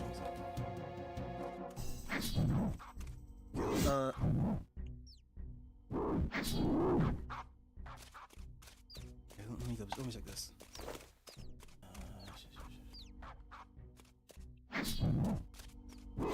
No, it was Paradox Development, not Paradox Interactive. Oh. Yeah, because I remember that because the Paradox had developed, Thrill Kill ended up getting absorbed into Midway, who were the publishers of Mortal Kombat, and then Midway shut down, and then Mortal Kombat got picked up by WB. So are we actually ever going? No, I mean, clearly the game industry is a lot more tolerant of like ultra-violence right now with Dead by Daylight. Do you think we're ever actually going to get a remake or something vaguely similar to Thrill Kill? Well, the thing about Thrill Kill, the thing that made Thrill Kill controversial wasn't its violence, it was how crass it was. It was like it was heavily seeped into like the whole BDSM fetish subculture. Oh, right. And like how, yeah, like it was like that and like a little bit of like a little bit of Satanism. Like it was very edgy, very crass. And that was a majorly reason why the game never made it to market, despite like being completed. But it was basically complete and ready to ship. And the head, I forget who, but one of the higher ups said, "You can't put this out. Like this would tarnish our reputation. You're not putting this out." And the developers would later have a talk, or rather get into talks with the RZA of the Wu-Tang Clan. It's like, hey, make us a game, and they're like, sure. And then they'd make a bunch of other stuff. They would make some X-Men fighting games. They would make a Rock'em Sock'em fighting game. They would make Mortal Kombat Shaolin Monks, which is a genuinely really good game if you ignore the plot. And then they would die. But yeah, well, you should get to your stream. It's been a pleasure. Yeah, man, let's talk some more sometimes. I'll try to not only talk about fighting games, but I make no guarantees. All right, well, I will catch you later. All right, catch you later. Talk to you soon.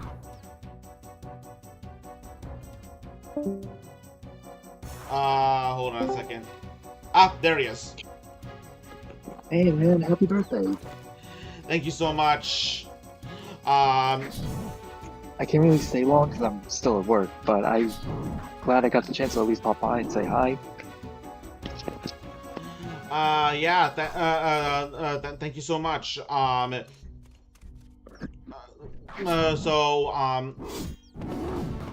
Japanese. I haven't. You good? I haven't tried to speak Japanese for a while. Like, I don't know. It took me a while to realize. Like, have you heard of this anime that recently came out called Watashi o Tabetai Kaibutsu? I think that's what what the name is. I haven't, no. Apparently, the name is The Monster Wants to Eat Me. It took me a while. It took me a while to remember to realize it is the monster that wants to eat me, not I'm going to eat you. I see. So yeah, like I said, there is a learning part of my brain that I don't have. I spent like over a year trying to learn French, but I was like, I can't do this. I cannot pronounce the words. That's fair. French is difficult anyways. Japanese 日本語がとても難しいです。でも、まだ勉強しています。Basically, I said Japanese Muzukashi is difficult. Benkyo is study. Yes. しています is the act of doing. So 勉強しています is doing is still studying. Or not still studying, but studying.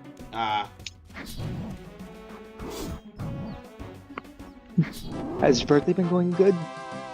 Yeah, it has been. Like I said, I introduced my new model, which I'm so happy about. Congrats. I introduced a long intro of my lore.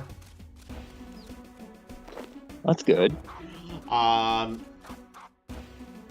Like, how much do you know overall about Japanese history? A lot. Yes. You know that for like over 1,000 years, Japan was basically vegan.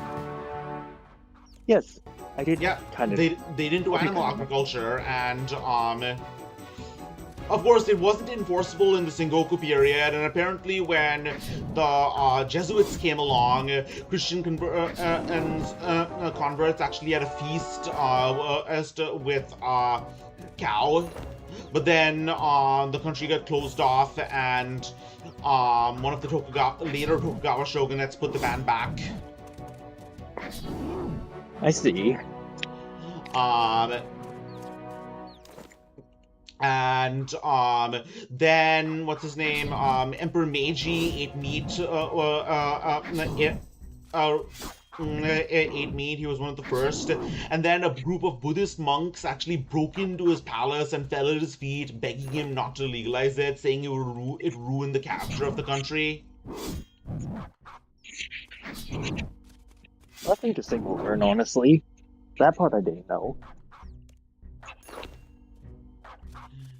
So yeah, and then of course there's the instance where after World War II, the first McDonald's opened in Japan, and the owner of the franchise said, if we eat McDonald's, we will grow blonde hair and then take over the world. Sounds about right. Hey, I would love to stay longer and keep chatting, but I do have to go. Like I said, I'm still on the clock. No problem. Sorry for holding you up, but thank you so much for coming. No problem. Glad I could pop in and wish you happy birthday. I hope that the rest of your day goes really well. Yeah, thank you so much. I'll catch you later. See ya. Well, I've been talking for 3 hours.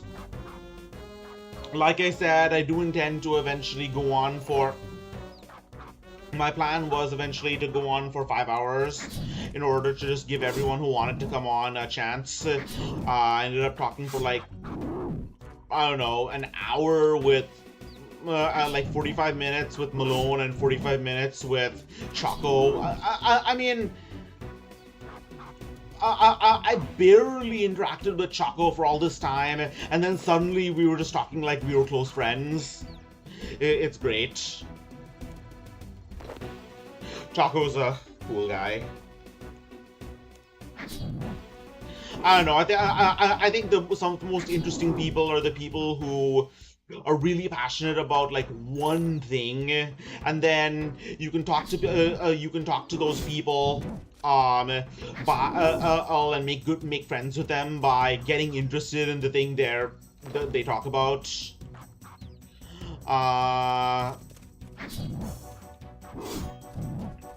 Well, I'm not sure if anyone else is coming on, so let's do another quest.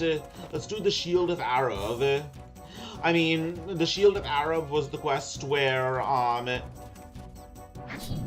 in Classic RuneScape, you couldn't actually complete it without a second player. It was one of those players that was a quest that was supposed to incentivize you to make friends, which of course I was never good at.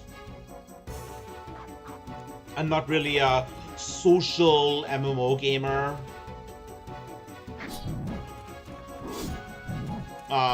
What's the last multiplayer game I played other than Tabletop Simulator?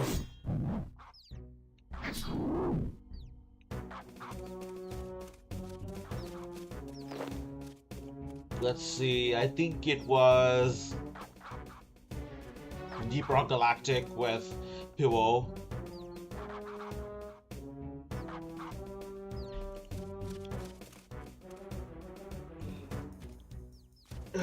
Melatonin is kicking in.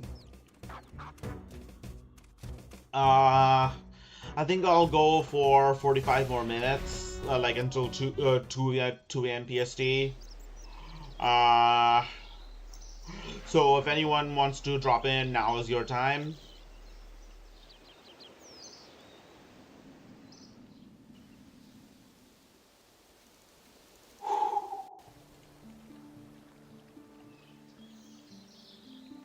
So, I need another assignment. Your assignment is to kill bears. What do I do with all these skulls anyways? I can build a throne out of them, because, you know, skulls belong on the skull throne, and milk belongs in my cornflakes.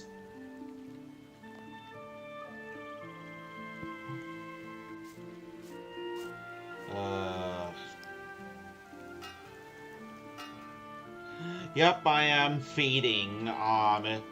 Let's see, let's do...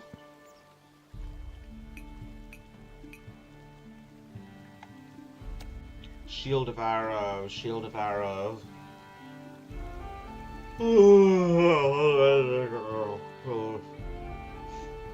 I need to learn endurance.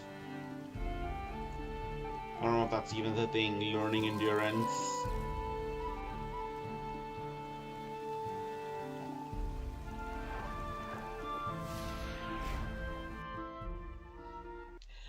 Okay, so what are some other things I've wanted to talk about?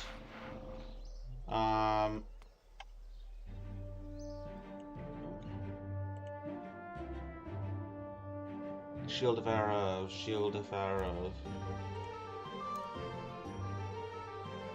Reldo in the Varrock Palace Library.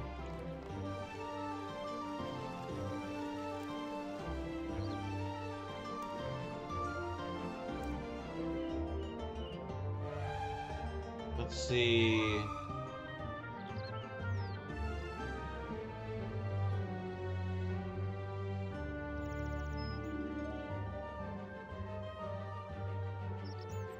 What's the other questions that are there?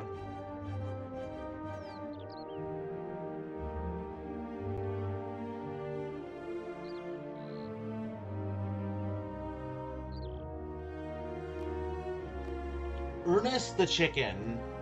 You know, I wonder, is Ernest the Chicken and is Ernest the Chicken a reference to Ernie the Chicken in, what is it, in Family Guy? You know, the giant chicken that keeps on fighting with oh, what's his name?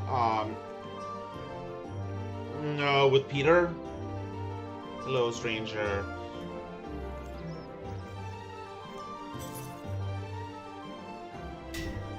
Ah, yes, I know. If you look in a book called The Shield of Arab, you'll find a quest there. I'm not sure what the Shield of Arab book is, mind you, but it's somewhere in the library here.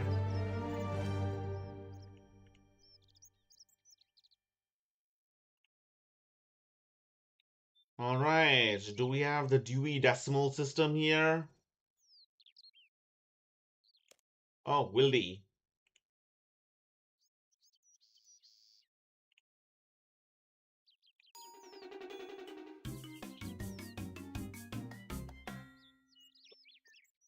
Hey, Pete, what are you doing here? Shh, it's a library, you know.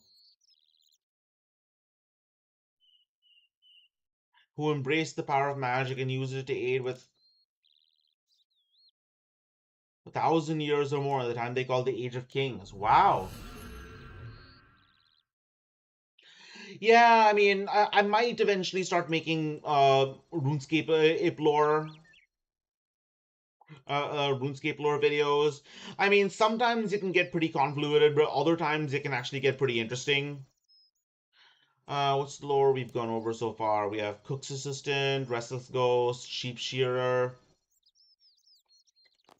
Demon Slayer,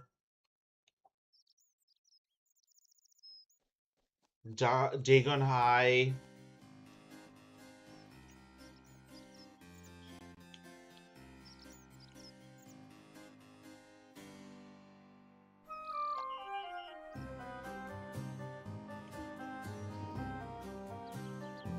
Ah, there it is. Shield of Arrow.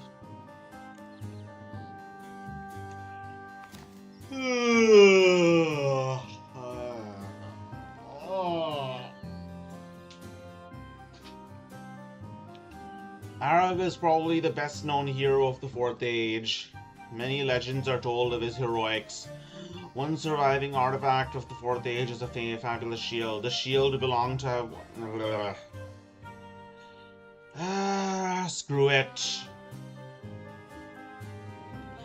Yeah, I think I'm gonna crash. But yeah. That was a stream. And this introduced my model, introduced my lore, chatted with Puo, Amanda, Malone, Choco for quite a while, and finally Halen for a bit of a short time. But yeah, I had so much fun. This is going to be a good decade of my life, I have a feeling. Or maybe that's just wishful thinking, but yeah. Thanks for coming, and expect more to come. Going to sleep.